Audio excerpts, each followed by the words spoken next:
Hi, I'm Ella McChrystal and this is The New Mind. Today's guest is Finnegan Tui. Now, Finnegan is a musician and an artist with a story that most of you will not have experienced yourselves. His life story is quite different, but also mesmerising and beautiful in so many ways. And there's going to be lots of opportunities for you to see elements of yourself in Finnegan's story. And I really think you're going to connect on quite a deep level to the subjects that come up today. So welcome, Finnegan, Thank to you The for New having Mind. me. I'm happy to be here. Well, thank you for being here because you've travelled and everyone always seems to travel quite some distance to get here. I've come from Mordor, from London today, out to the Shire. And always a pleasure that someone will get on that train or get in that car and deal with traffic to be here. I want to appreciate that to begin with. My pleasure. Now, I sort of said there that your story was a bit different, and I don't think that we're going to quite understand that until we get to the end, actually, just quite how different you are, but in the best possible way. I guess I won't understand till I get till the end either, how weird it was. And it will be a bit of a journey. I know you've lived it, but I think retelling the story can often, I don't know, bring something else to life, doesn't it? I want to start at the beginning, as I always do, as far back as you can remember, just to give the context to the body of this podcast, which will become clear as we start talking about it. So tell me about the humble beginnings of Finnegan Tui. Oh, wow. The humble beginnings of me. Well, I was born in, that's not a New Zealand accent, but I was born in New Zealand. I was born in a yurt, which is a Mongolian tent. I hope that's correct. I think it is a Mongolian tent. And in the middle of nowhere in New Zealand. And then for the beginning of my life, we lived on this beautiful farm called Morning Star. It wasn't Morning Star? Morning Star, yeah. Wow. It wasn't actually my family's farm. It was a guy called Dave's. Just Dave? Yeah, that was his name, just Dave. I have no idea what his last name is, but we lived on Dave's farm, Morning Star. Wow. And there were 300 fruit trees and a lot of deceased tractors and diggers. Wow. If you can imagine that combination. Lots of fruit trees and also lots of vehicles that Dave wanted to fix but never found the time to fix. It's a bit like a playground. It was for me. Yeah. I used to love playing on the diggers. And so that was the first 7 years of my life, was just running around a farm, which to me was paradise. I don't think I knew what clothes were until I was about 7. You know, I was just in this farm in the middle of nowhere. Yeah, wow. After that, we lived in this bus and went from festival to festival. And I started to think that I was seeing the big wide world. Little did I know it was just New Zealand festivals, which is actually a very small substrate of society. And then when I was 13 years old, we moved across the planet to England. And that was a real shocking moment, you know. 13? Yeah, I was 13. Wow. And it had just been this beautiful farm and then New Zealand festivals and just real paradise, really. Yeah. And it was very an abrupt moment being dropped into, you know, what do you drink? What do you smoke? If you had sex, like, come to this party, come to that party. Like, oh no, you can't wear that. Oh, you can't say that. You can't do that. I was like, whoa, what's going on? Don't we just like run around and climb trees? Like, what is happening here? Yeah. That was a real kind of growing up moment, I think. Yeah. Moving there. So, I mean, we spoke a little bit before and I said it feels very much like, you know, you were an alien landing on a completely different planet. Yeah. Where although you spoke the language, none of the language made sense and you had to kind of decipher what this world was. And so that as an experience at the age of 13 is quite tough because that age is a tough age anyway. You know, you're at a point where your prefrontal cortex has started to fuse and you're starting to analyze and do some complex thinking, but you're then thrust into a world that's so different from what you've known that I would imagine there was a sense of the foundations were no longer there, like a trapdoor. Is that fair to say? Yeah, I think it was a really interesting moment of, I think I thought that I could reinvent myself more than I could. I remember being on the plane and thinking, wow, this is going to be a very strange, fresh start. Yeah. You know, I can just be anyone. I can just say anything or like do anything. And it was a real kind of, it went both ways. In some ways that was true. And in many ways it wasn't. I remember being like, wow, okay, there's some parts of who we are that I don't know if they're there from when we're born, but they're there from when we're very young. Yes. You know, there's parts of who we are that are really who we are. Some people might say they're parts of who we are before we're born even. Yeah. Don't know if I would, but some people would even go that far. And so it really was the beginning of my getting to know myself, which I guess is for a lot of people that kind of age. Yeah. Starting to think, who am I? What is going on here? What is happening? And I think it's when my love for music really took root. It's when it actually, like, I had always loved music, but this is when I was like, no, this is what I want to do with my life. To give context to the love of music, because you mentioned going from festival to festival. Yeah. Just tell me briefly what your parents do and did, because that gives an idea as to why music might have been sort of in the soul. Yeah, well, the festivals, the reason we were going from festival to festival was because my dad had a stage. It was called the Curbside Cabaret, and bands would come up and play on this stage. Wow. All through the night. Yeah, we'd have jazz bands, we'd have ska bands, we'd have a drunk guy with a triangle, whoever it was. And I would always join in from the age of 6 years old with my violin. I'd just sit on the back of this stage, joining in with these bands. And that's kind of where I really was like, I didn't even love music. It was just I was learning music as I was learning to speak. It's just kind of, it was another language. So, I mean, you're there with all these big people. Yes. And this tiny little version of you is already playing with the band and already experiencing what it's like to be immersed in that experience of music. But that's no different to like when a child is learning to talk. Yeah. You know, we're so supportive, aren't we? The big people and the little people. You know, adults, you know, they say goo goo gaga. They say they do whatever they do. Yeah. Victor Wooten actually says a beautiful thing about learning music. He says, like, we should teach music like we teach people to talk in the same way. You know, you're supportive of a young child when they're making terrible sounds. And then once they've made weird noises, they slowly piece words together. Even when they get them wrong, we still support them. Then they go to school and they learn the alphabet. Then they learn to construct sentences. And if they want to at university, they can study literature and take it really far. And music should be the same, but it's often backwards. Yeah. Often you go to your first music lesson and they say, okay, this is the alphabet. These are the notes. This is how you construct a sentence. This is a semicolon. This is a full stop. Now speak. It's like, whoa, I haven't even gone goo goo gaga. I haven't even like made any baby noises. I haven't just made sound. So I really like the way that Victor Wooten talks about like learning music like that is a better way to do it. And I was really lucky to get to make shit noises for many years before I fell in love with theory and harmony and the study of very music. Organic. Yeah. It's a bit like, you know, like you were saying about the old diggers and the tractors and the fruit trees. You're just in the organic space of being alive, which is gorgeous. Yeah, it was a very organic time. Yeah. And then you come to well, in some ways, not so organic in terms of England and the systems and how different it all is. But what you did have was a mother that did a really interesting job as well, which would have been quite... again, you're normal at the time. Yeah, my normal at the time, which it's kind of more recently in my life, I've become so grateful for and realized how unusual and special it is what she does. She's very cool. Most people that are friends with me are friends with me because they'd like to be friends with either my mum or my dad. So what does your mum do? To cut to the chase, she teaches people to survive in the wild. I mean, how... No, I've never heard that before as a job. Well, a more accurate description now would be she teaches people to live with the wild. Okay. You know, to live with nature. She teaches people to make shelter, make fire, to hunt, to fish, to forage, to weave, to make baskets, to identify plants, to butcher an animal, but it's more deep than that. It's not just the skills. It's also about living with the land, living with community, living in the old ways that we used to, the ways that we're supposed to, in her opinion. And her course, for a bit of free promotion here, is called The Old Way. Wow. Yeah. And so with her course, is it all online? No, it's in Devon, in England. Oh, it's in Devon. Yeah, and it's a year long. There's 4 weekends in a year. And it's a deep dive into our hunter-gatherer ancestral ways of living. Yeah, it's a beautiful thing. So there's your dad, this kind of musician that brings the stage to these festivals where you meet all other musicians. Your mum, who teaches people how to survive in the wild and how to live in the wild. Yeah.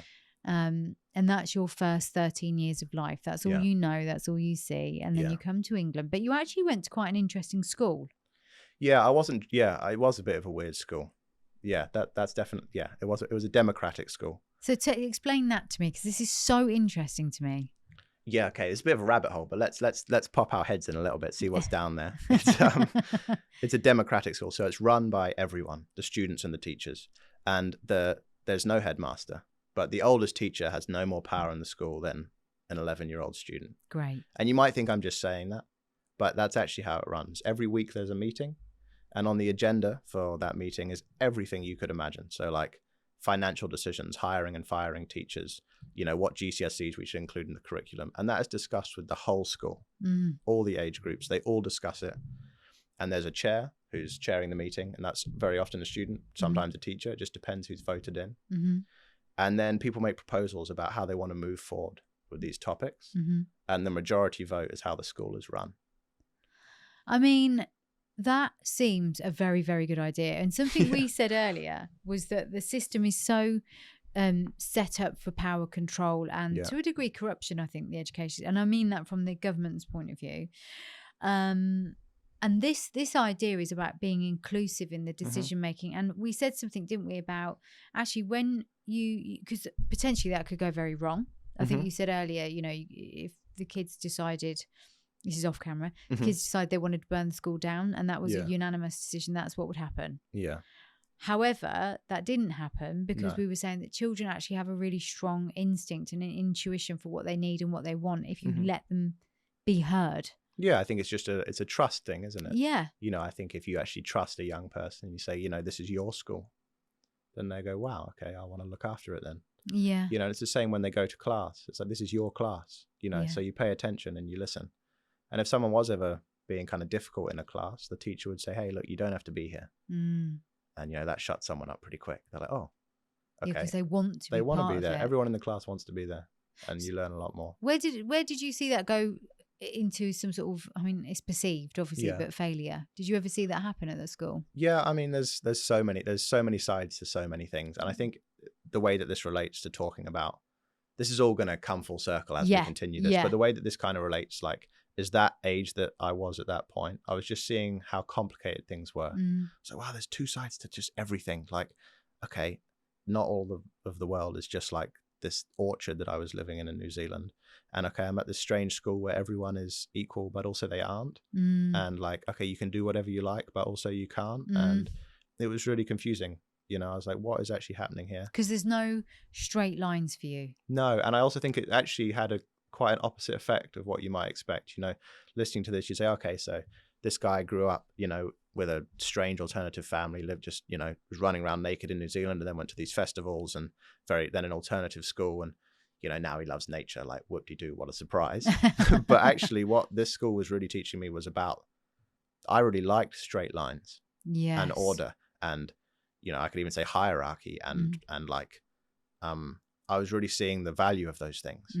I was really going, okay, wow. Okay. Like authority and how that's also a beautiful thing. And like something that I was looking for and like, so that's really that's where it falls down, is in places where those things are important.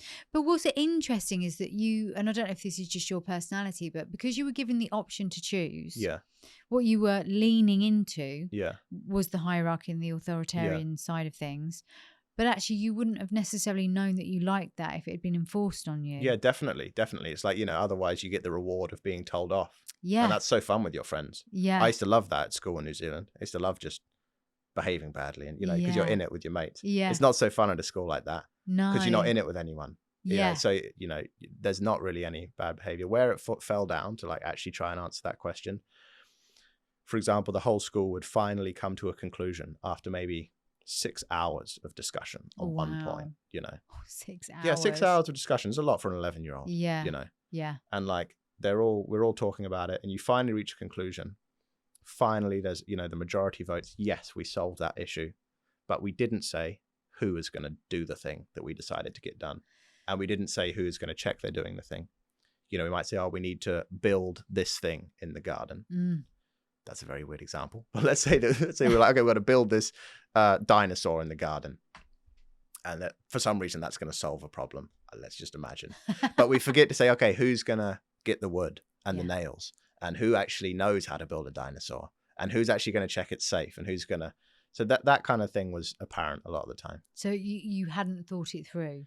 Yeah, it was like, without. I think it made me see, okay, sometimes when someone's in charge, it's also a beautiful thing because they can really see something through. Yes. They can think about it and they can really. So I just had a love for both of those things. That's kind of. That's so it's living in two worlds. Yeah, I was just in two worlds. Yeah. I just come from New Zealand and I was just there. I might still be in two worlds. That, This might be very interesting for me. I'll probably leave this conversation. Still stuck the into realization. Yeah. One foot in one world. But actually, it's a dichotomy, isn't it? Of knowing, but not being able to fully live the knowingness of it all. Yes. Because there's these other layers all the time. Yeah. And that's where the human being gets confused. Mm-hmm. Because here's one thing, here's another. I don't know where I fit in this. Yes.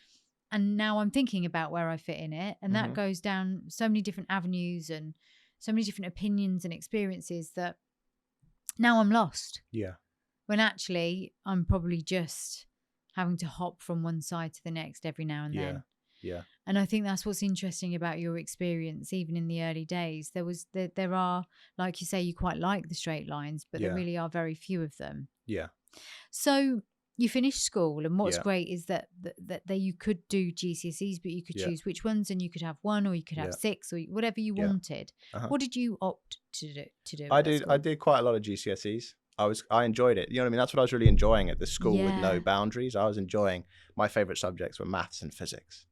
What? You know? Yeah, I loved them. I did further maths and I loved it. I just loved maths. I loved physics. I spent some time in the art room doing that. I didn't do music. You know, it was like, that's really where my, so you didn't do music then? You chose maths and I was still doing physics. music every day, but I wasn't doing it academically. That's probably a bit confusing. I was actually also studying at a music school at the same time. Right.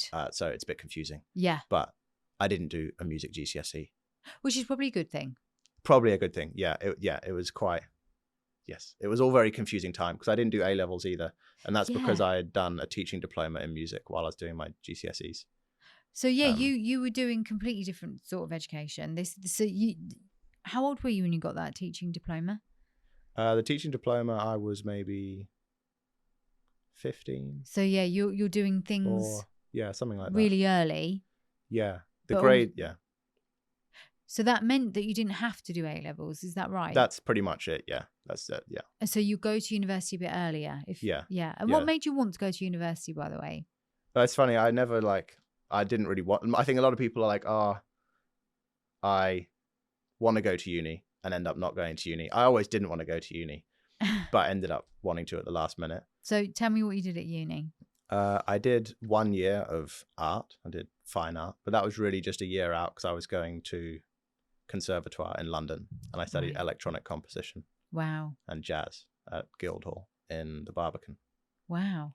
Which was a beautiful place. It was amazing. Yeah. It was so fun. I loved it. That was my favorite bit of education I've had. It's amazing. Wow.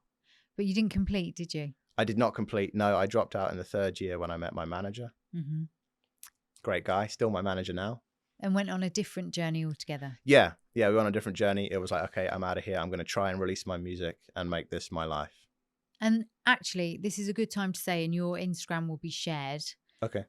You've got a YouTube as well. Have you got a TikTok? I do, yeah. Okay, so we'll share all the socials. Yeah. And I've really looked at your Instagram, which is probably reflective of myself, but I think your Instagram is beautiful. Oh, thanks. I said that to you before, didn't I? It is beautiful. You've got such a different type of account. I think people think of social media and they think of all the bad that there is with social media, you know, selfies and filters and all that stuff. Yours is definitely a storytelling Instagram with the music and the stuff that you've filmed is so gorgeous and so earthy and so rooted in everything that's good. That's really sweet. It's true though. And when you reached out to me and I had a quick look, I was like, wow, I really can't wait to have you on. Yeah. Because I knew there was going to be a level of depth to you because of the experiences that you've had. And obviously I didn't know much more about you than what I'd seen on there and what you told me, but I was intrigued and fascinated. And then this little land that you've created on your Instagram page is beautiful. And I'm saying that because I really want people to look at it. And I want people to really understand the artistry that you have as well as this conversation. Now, so you go into the music world and but you're a bit different. You love live music, but you like to do live music. Is it fair to say in a slightly different way? What do you mean? Well, the way that you enjoy performing And no, it's not naked. I'm not linking it back to the boy in the farm, but it's the venues that you choose and the location. So speak a bit about that, because you are quite, like I said, it's quite earthy. Yeah, it is quite earthy. There's some mud involved from time to time, for sure. That's a good question. Well,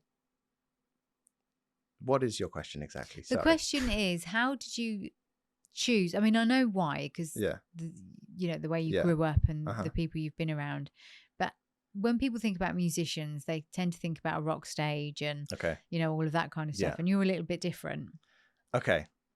Yeah. Well, for me, it's become about nature. The whole thing has become about nature, and like, maybe I should have seen that coming with the weird upbringing and stuff, but it's all become about nature and our place. It's about exploring the wild out there and the wild in here. And like, in that exploration, music appears, and that music is really beautiful to share with people. And I would love to share that music with people in wild places.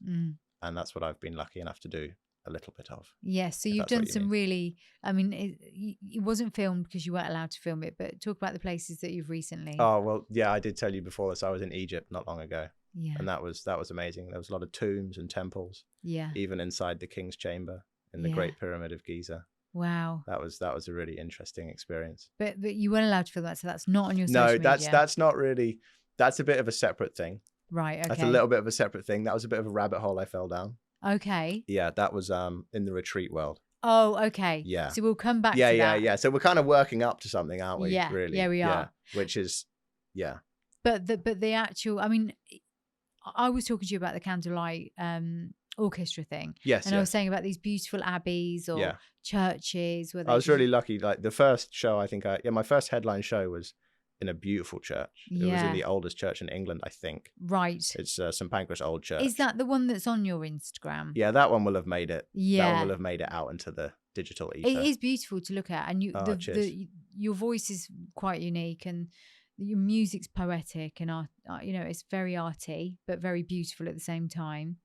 And that's why I didn't know whether to call you a musician or an artist, because I think you combine the two really beautifully. Like, they exist in obviously everyone always refers to themselves as an artist, but people think of artistry as visual, don't they? A lot of the time. But you do create this beautiful visual and this beautiful sound all at once. It's quite haunting, but it's also quite spiritual, and it's also got a really nice rock edge to it as well, and a bit folky. There's so many different elements. That's why I want people to go over to have a look, because it's hard to describe. Yeah. I mean, how would you describe it? What, the genre? Yeah. I would describe it as folk. Yeah. That is, I'd say cinematic folk. Yeah, that's a very good description. That's what I'd like to make, I guess. I grew up around folk music, and I love cinematic stuff. Yeah. It's the thing that just makes me feel something. I want it to like feel like a wave, like washing over you, or a sandstorm, or just you know what I mean, like rah. Yeah. So that's where the cinematic element comes in. Okay, that's a very good description. It's like a campfire song in a thunderstorm. But it's a bit deeper than that. I don't know. Yeah. Although you could argue that a campfire song is the deepest thing that exists. Yeah, but I don't know if that captures it. It feels, like I said, there's a hauntingness to it. Yeah. Do you know what I mean by that? Yeah, I get you. It feels more otherworldly. Yeah. That's why I don't want to dismiss the campfire vibe. Okay. But it just feels a bit more other. Yeah.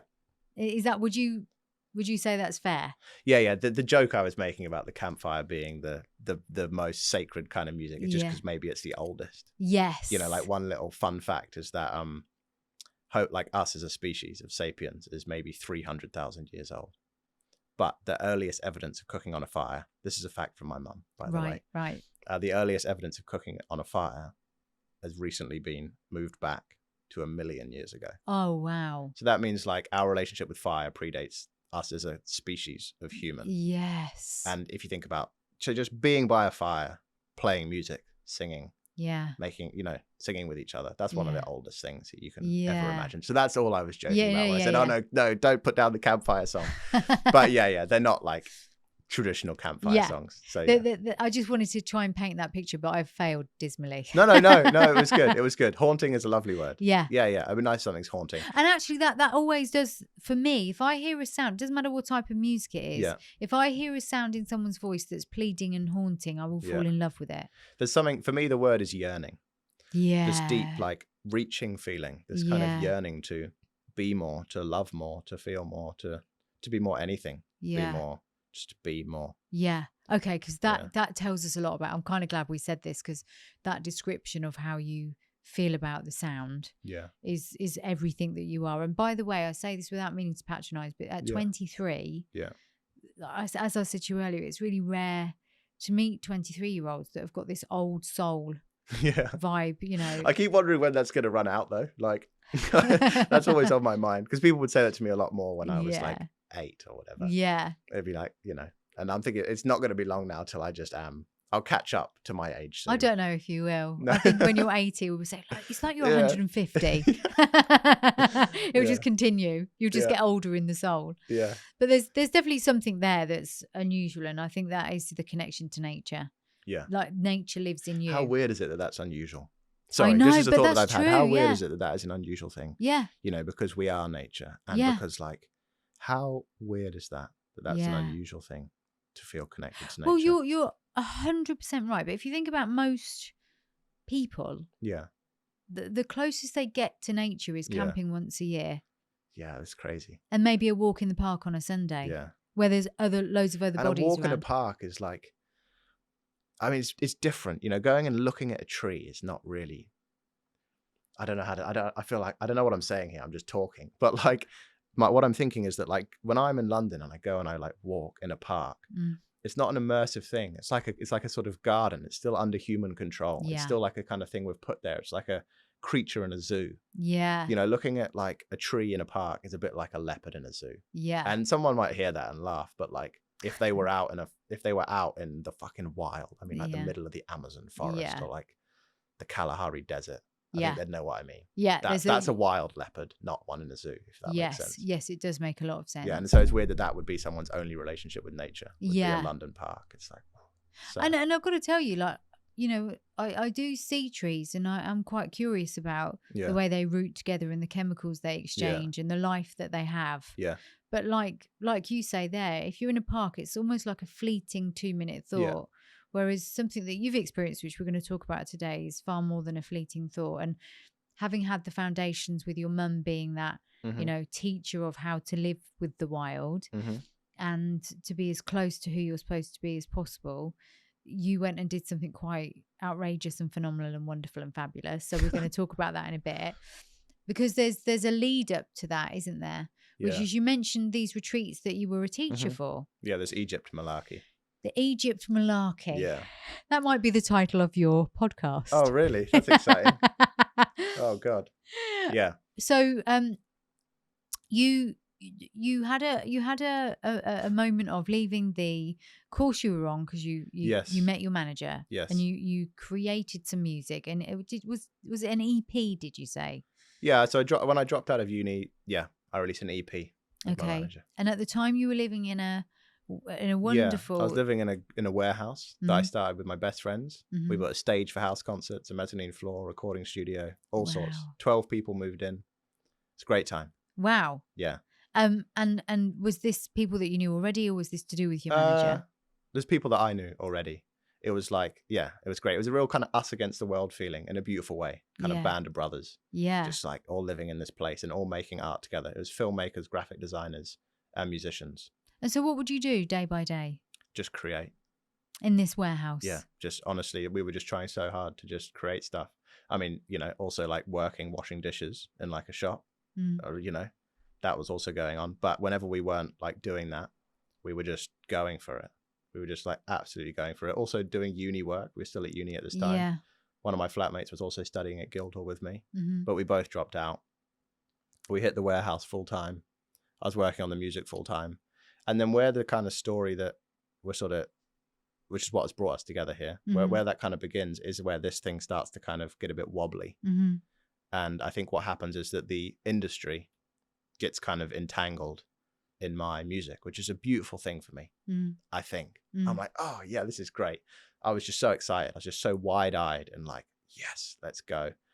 But somehow I think the money appearing and the way that money was given to my friendship group and the people that I lived with, it just got so complicated. It's not something that I would even have time or the words to be able to articulate in this moment.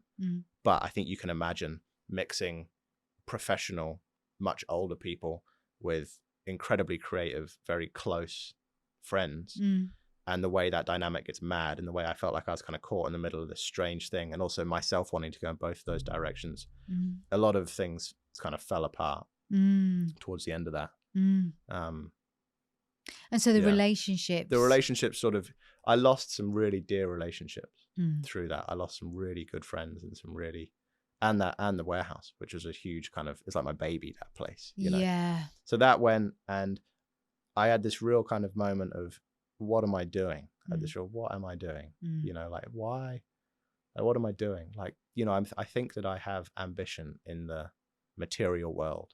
Yeah, I'd like to get somewhere. But if it's going to cost me the things and the people that I love, it is not worth it. Because right now I'm left with like, not the people that I love. And actually the thing that I kind of, you could say, sacrifice that for, the music is now tainted and weird. I don't even love my relationship with just music. And it was quite a sobering, frightening, lonely moment of like, whoa, what is happening here? And I had a very strange year of like not really doing music. And it's a very strange moment that this happened. But in the moment of me going, oh, like, what is happening in my life? I was asked to start teaching things. I just fell into this role of being a teacher on a lot of retreats. So a friend of yours? Yeah, a friend of mine asked me to be a teacher at a retreat. Okay. And it was a lovely retreat, the first one. It was just a nice yoga retreat, and I was just teaching music to people, and we were doing music. But it was a very slippery snowball. Slippery snowball, that's a good one. A slippery it was a snowball down the hill. So the slippery snowball got me into some weird places, and I was getting asked to teach on more and more spiritual experiences. Which you did. Which I did do. Yeah. And I did do. But I just saw a lot of weird things and a kind of dark side. And it was also, I was a bit of a fraud, really, in some ways, because I was. Were you a fraud, or did you feel like a fraud? Well, I just felt a fraud might be too strong of a word. It was just I just wasn't strong on myself, and I was teaching quite intense, profound things. Yeah. Which anyway, so that was just a weird time. That was just such a weird time, and I was very lost. And then a beautiful thing happened. I don't really know how it happened, but what am I trying to say? A beautiful thing happened. I was asked to go on tour with someone. It was a tiny little tour in Italy and Switzerland, but it was with someone that I looked up to so much, an amazing artist. And I did this little tour with him, and I was like, fuck, here it is, music, this thing, you know? It's like all these people coming together, and they're like alive, and they're so lost, and they're so found, and they were all strangers, and now they're all leaving as friends, and like, life's so short, and it's so long, and it's so difficult, and it's so easy, and it's, all those things, I was like, this is it, like, music is the thing. And I did this little tour, and then after that I was still like, what am I doing? Because that was just a little moment. Yes. Like, now I still, a lot of the people on my industry team had left by this point after all my fluffing around. So I sat on the edge of my bed, and I was like, what are you going to do? Like, what are you going to do? Like, your life's sort of gone in a strange place. And that's when I decided I needed to go into the wild. Now, this is the body of the podcast now, because this is where it gets very different. Yep. This is where it gets very different and very interesting. So just to give a little bit of a, go back to come forward. So we've got New Zealand, a farm. Yeah. Tractors and diggers, lots of trees, a naked little boy loving life organically. Yeah. Mum's teaching survival, dad's musician, playing music. Sunshines, rainbows, butterflies, all the lovely sunny dream. Time. Yeah. The Sand dream. dunes. Yeah. It sounds amazing. It sounds like the 1970s plus some. Yeah. Then you move to England and go to this democratic school. Yeah, still the dream, really. It's a bit confusing, but still just having a lovely time. Yeah, still confused. Going to uni, loving life. Yeah. Meet your manager. Yeah. get this warehouse. Yeah, check it out. I'm going to be a rock star. See you Yeah. later, Mum. Don't worry. I'll come back by your house next year. It's all going to be sorted. And then that falls apart. And then, yeah. And then you end up being a teacher of music and then spirituality and things that you just couldn't quite get your head around. Then I was just all over the place. It's like, what is going on? Felt a little bit discombobulated. Completely. Go on tour, this lovely little tour in Italy and Switzerland. Just enough hope. Yeah. Yeah. To go to a space where you could find that love for music life. again. Yeah. And then you decide to do something really quite different. Maybe not for you, but for the rest of us. There is your intro to explaining what happened next. Okay. So what happened next was I was sitting on the edge of my bed. I don't even know if I was, but there was like a moment. There was like a moment that I decided what I had to do. And that was that I had to go into the wild again. Because I had not only lost music, really. It was like, I was like, I'm going to go and look for my life in the wild. I'm going to go see if I can find my own soul. Basically, if it's out there in the forest. So I'll go out into the wild. I'll go for 2 weeks. I'm going to take no food, no water. I'm going to take no lighter and no tent. And no phone and no watch. And I'm going to see if I can survive. Wow. And that was what I don't know why. I knew that's what I had to do. I was like, I don't know how. I just thought that is what I have to do. You said you were hoping to find your soul. Yeah. So you were looking to find the grounded part of you. Is that fair? There's just so many different ways of like saying the same thing in it with this language. There's so many ways. You could say, I wanted to fall in love with life again. I wanted to fall in love with music again. I wanted to find my soul. I wanted to find my heart. I wanted to find purpose. You know, we could say anything we like. I wanted to remember. I wanted to forget. You know, they're all synonyms for the same sensation, which is a sensation of belonging and a sensation of wholeness, of living, of being alive and not being afraid, being like, so that's what I wanted. I was like, I don't want to, I want to be. So that's what I did. Okay, so where did you go? Where's the wild for I you? went to a very, very remote part of the West Highlands of Scotland. And had you had an affinity with this place? Or? No, it was actually because I could get dropped off near it.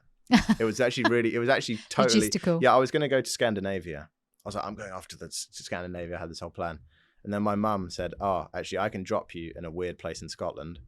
And then she was going on a adventure with her partner, Charlie. They were going on an adventure for 2 weeks. Wow. Somewhere else. And they said, we'll meet you on the other side. So they dropped me off and I had to like go and get a bus and then walk off in the wild. And all I had was in 14 days, I had to be back there at that spot to meet them. Oh my God. Yeah. And they were very kind to let me do that. Yes. Yeah. She was like, I was very grateful that they were like up for it. Well, obviously she taught this stuff to you. So you knew a certain amount. But it's a funny dynamic because like, she was like, I don't know if you'll be able to hack this. Really? And I was like, mum, I've been around it all the time. And I was like, I know these plants and these plants. And I was like, I know this one. She goes, Finn, that plant doesn't even grow in Scotland. She'd be like, yeah, that no, you're going to be near the coast. That's not going to be there. She said, okay, you know how to identify that plant, but do you even know how to cook it? Is it the roots or the leaves that are edible? You know? So you didn't know a lot. So I didn't know a lot. You know, it was very the whole thing was very humbling. The first 5 days were rough. You know, I got out there. I thought I was going to be sorted. I was like, I'm going to go out and be man of the woods and just like boss the whole situation. And I did not to begin with. You know, I was like, what have I done? Well, So tell me about okay, you arrive in the woods. Yeah. You're in the wild. Yes. And you've got nothing. Well, I got a backpack. I got some things. I got a knife. I have an axe. Right. I have a saw blade. I have rope. Yeah, that's pretty much it. No, I got a pot for cooking on the fire. Okay. And I have netting. What was the netting for? I was near the coast. So you wanted to catch fish? I wanted to try and catch, actually, crustaceans, crabs, lobsters. Right, like okay. Yeah. So this is as basic as it gets. This is hunter. Yeah. There's nothing else. What do you mean? Well, you literally just have tools to survive. You don't have any technology at all. No. Do you have a compass? No. I had a paper map, but no compass. Right. Yeah. So this is extreme. Well, yeah, maybe. I mean, it is for most of us. Okay. I mean, maybe not for you because you've done it. But for most of us, the idea of not having your phone with you is enough to send It's most so people. weird that the phone is a big part of it. Yeah. It's so funny that in your head you go, okay, I'm not going to take any food. Mm. I'm not going to take any water. Mm. And you're like, okay, whatever. And then you say to yourself, I'm not going to take my phone. Like, Yeah. like I how know. weird is that? That's the world we Yeah. live in. Like food and water and shelves. Like our phone is so. Yeah. And it was actually the most profound part, quite possibly. I wouldn't say for sure, but it's possible that not having a phone was the most. It was about as powerful as not having food. Interesting. And Yeah. this is why I love this conversation, because you would imagine that the thirst would be more of a problem than the thirst for your phone. Yeah, well, it was more like the phone thing's so interesting. I mean, some of the things that I learned is like not having a phone for 2 weeks in the wild meant some really interesting things. Mm. And one of them was that I had to think for myself. Mm. I mean, that goes without saying, but that is actually something that I don't do anymore. Yeah. And what I mean by that is like, if I want an answer for a question, I get it. Yeah. If I want entertainment, I get it. If I want any, people want something, they have it at the click of a finger. Yeah. And it was so interesting to start going, I have to work this out. Like, I don't know the answer here. And that was just such a beautiful process. Like, it was so amazing to think, I don't like when I was first there, I want to Google everything. I'd Google like how to tie this knot, or Google how to do this, or how to set up a camp, or but I couldn't. Yeah. So I had to really think. I was like, oh no, that's actually not the best knot I could tie here. What if I changed it like this? Or, I might Google how to.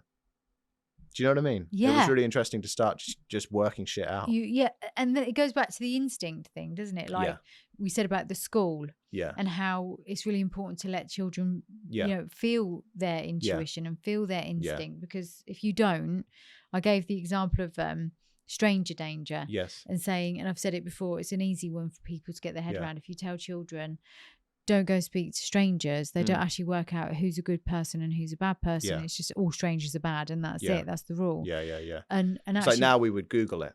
In relation to this, it's like that's what I would do now in the world. I meet someone. Yeah. And I go, is this person a good or a bad stranger? Yeah. But it was amazing to start. I mean, I remember when I was out there was the first time maybe in my adult life ever that I recognized my intuition. Yes. Like it was a really extreme moment. It was an extreme, whoa, there's something here that is not my thinking mind. You're feeling it. Yeah, I'm feeling the answer to a question. Yeah. What? Especially like as a man, for me, like not that it has to be gendered. Yeah. But just for me, it was. And my relationship with my own like manhood, I guess. I was like, whoa, this is incredible. This is something that I've like looked up to in other people, but not really believed fully. Mm-hmm. Like, listen to your intuition. What does that mean? Yeah. And there it was. This feeling an answer instead of thinking one. That was amazing. When did that kick in for you then? What can you remember why? It's so funny because I just told you, like, it was such a profound moment and I remember it so well. And now I'm going to say I don't remember when it was. But it was like a kind of slow moment. But there were some specifics. Like, for example, like I had to live with the tide. I had to know when the tide was going to be at its lowest or its highest. And I got so good at that it felt very intuitive. Wow. Because it's not the same time every day. No. The low point and the high point is changing with the moon as it's waxing and waning. Yeah.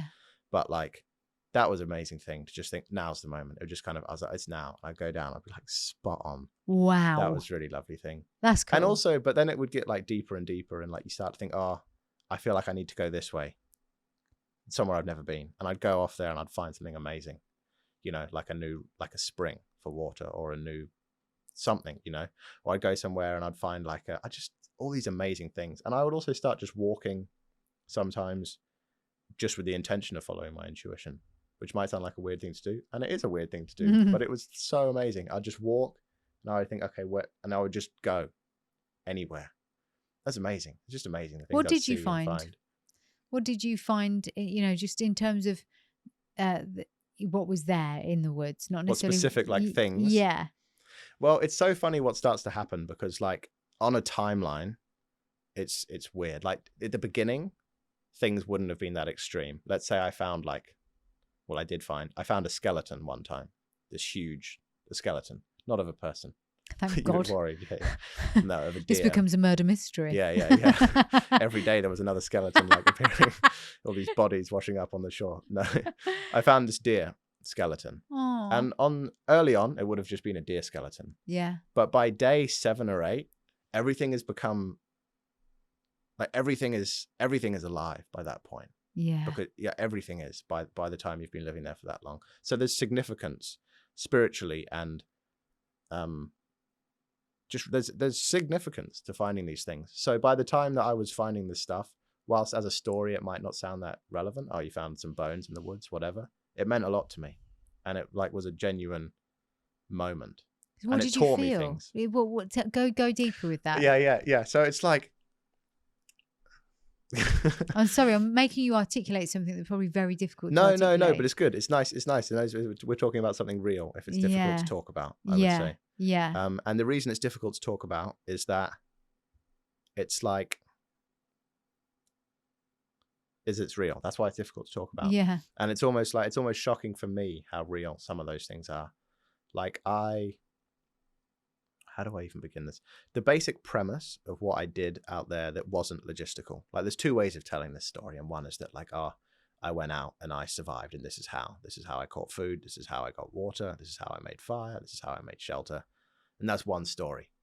And then there's a whole nother story, which is completely different, which is what was going on emotionally and spiritually. Which and is the bit I want to hear. And that's the bit that you're kind of asking me about here. And it's a bit that's hard to talk about. And the way that story begins is before I left, I've been interested in Jung for a long time. And there was a particular thing called active imagination, which was a kind of state of... I would, just before you carry on, I would advise any listeners that are interested in this bit to look into Jung, because he is, for me, the biggest and the best. Amazing. Yeah, really amazing stuff. And his specific story of active imagination, story's wrong word. The idea of active imagination is that one of the biggest parts of Jung's world is the subconscious, and exploring what the subconscious is and the power it has and like the way it affects our lives. And active imagination is a way of relating to the subconscious. It's a way of like dreaming while you're awake. It's like having a lucid dream. Yes. Anyway, that's not what I did. I didn't go out there and do this Jungian thing, but the particular line that I read that was amazing, which I won't be able to quote word for word, was a line that was explaining how the imagination is not just some random noise. It's not just, your imagination is not just like weird noise. It's this kind of emanation, this sort of like this wind, and it's coming from your soul, is how he would say specifically, from your subconscious. That's where your imagination is coming from.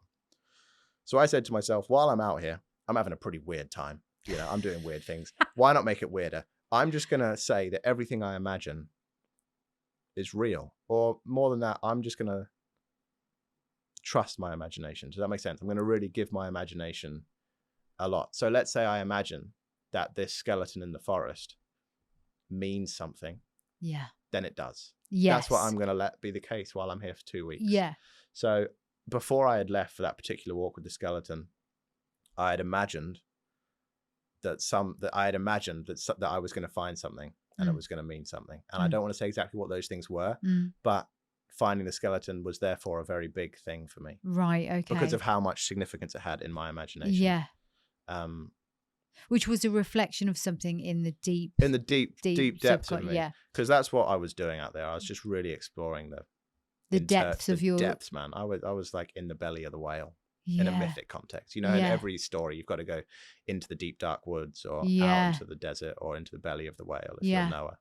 Now, earlier on when you told me a little bit about this, just before you tell the rest of it, I said to you, well, you mentioned family constellation, which is a form of therapy, and I spoke about internal family systems, which is about parts, which I think is very much formed around Jung's ideas, Carl Jung's idea.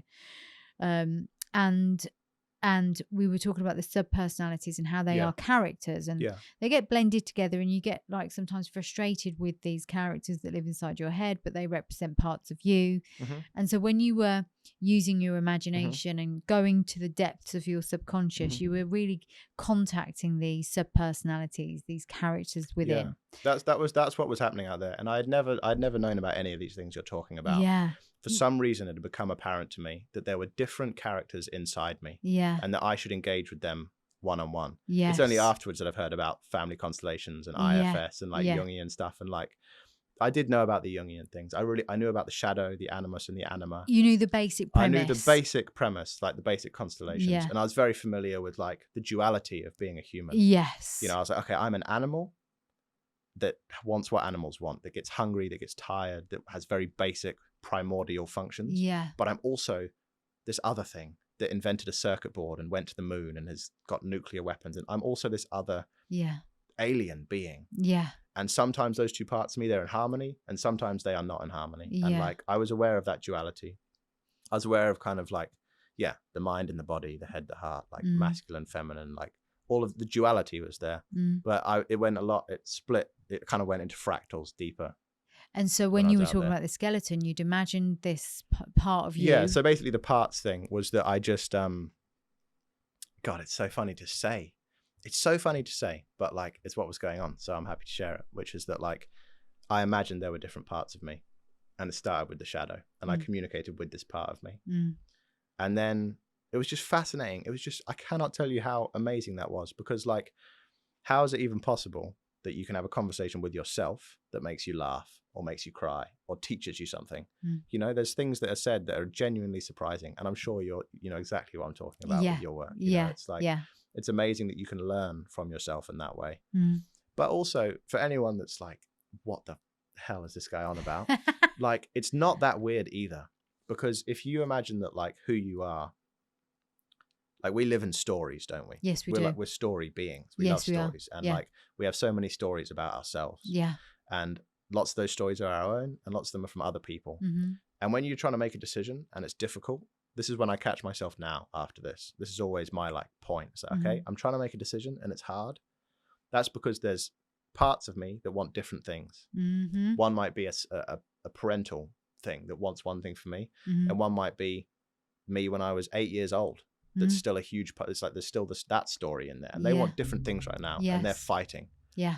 All I did in my 2 weeks out there is I got all these different parts of me to just fucking sit down and have a chat. Which is the premise of so much of the work. Yeah, exactly. And it's amazing what happens. And I have to say, because I asked you this question before off camera, there were no mushrooms involved. Oh, no. There was no alcohol. You've never been drunk. There was no, I'm not saying you've never done mushrooms, but you certainly didn't do mushrooms. No, I've never, yeah, it's funny. I feel like I needed like a sticker or a tattoo or something, because like it's always been a thing. People have always thought that I'm on some substances. Yeah. But you're like, I've never been drunk.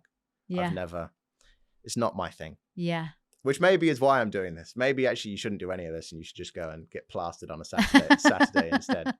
I don't think so. No. I don't think you'd have quite the same effect. No, I was not on any mushrooms. So this is just your brain in a situation where you are cut off from everything else. I was just having fun. I mean, it's like, think about when you're a kid and you're just imagining, you know, and the games that you play, they're always like, oh, just say that you're a fairy and I'm something else. And I'm a goblin and we're on a boat in the sea. And like, it's fun. Yeah. You know, that's a beautiful thing. And like, it's so hard to... In music, right, you often start out as a free being that just expresses noise. Yes. Sounds terrible, but you don't know. You're just expressing noise. Yeah. And then at some point you start learning, oh, that's wrong noise, that's a right noise. And then you maybe become fascinated by harmony and theory. And let's say you dedicate a decade, 10 years of your life, you spend studying music and you get so advanced and you learn all the rules. And if you're really lucky, you might do a full circle and become back to the point, which should be the point of a master now, by the way, that can freely express themselves on an instrument like the child can. Yeah. But with all that weight of stuff. And the reason that I mention that is like a lot of things that sound wavy or cliche are for a reason. Yeah. But a lot of them are not fluffy and cliche if you've gone on a circle with them. You know, if you've really like thought about how, I've really picked apart how lots of this makes no sense to finally realize, actually, no, there's a lot of truth in this. To be fair, you're making a lot of sense to me. I can't speak for everybody else, but for me, this is just, you've done what so many people, I think, could benefit from doing, but are too scared to do. Yeah. You bypassed the sense of fear and risk and overthinking everything. What if I die? What if I, get poisoned? What if this? What if an animal attacks me? Mm-hmm. And you've just gone and done it. Now, as I said before, it could well be because your mum gave you enough to be able to know a certain amount more than most people do. Yeah, it wouldn't be I wouldn't say to anyone just go out in the wild. No, like, I mean, I would not survive. Yeah, that's worth mentioning for sure. Yeah. But it's all relative. Yeah. It's like if you want to, like, it does that was not the challenge, really. No. Like that was not the challenge. It's like it doesn't. The thing that I think is true is that you know what you need to do. Yes. In this context. I think you know what you need to do. So tell me a bit before we go on to because I know there's some great parts of you that came to the forefront in that experience. But I always say this to people. I'm going to be here and hold some space for you and use some tools and, whether it's hypnotherapy or EMDR or talking, whatever it is, IFS. But you already know. Like I can't, when people say, oh, and they'll say, thank you so much. Without you, I'd never have gotten here. And I always say, no, you would. And they won't accept it. Yeah. They won't accept that some people do. That's not fair to say, but some people won't. But this is sorry, go on. No, but it's why I'm so interested in what you said just then about you already know. Yeah, but this is the thing that I think we are most robbed of by technology. And my opinion is not one that all technology is evil. That's not where I'm at. No. But I definitely think that what happens when you have such advanced technology that you often view as more intelligent than yourself, definitely has more information than you do. Yeah.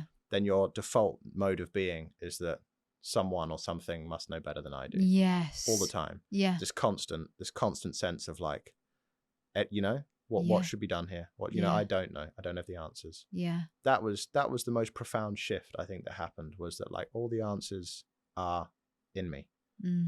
And obviously that's not true for a maths problem, but it's true for like a lot of things. And I think it's like, it's so hard for us to trust ourselves. Yeah. But you did, you had to. That's all I did, is put myself in a situation where I had to trust myself and had to get evidence that I could trust myself. There's so much I could ask, and it's hard to know. I've got to slow my brain down because I'm like, I've got so many questions. So we go back to the imagination and the parts. Yes. For a minute. The parts, yeah.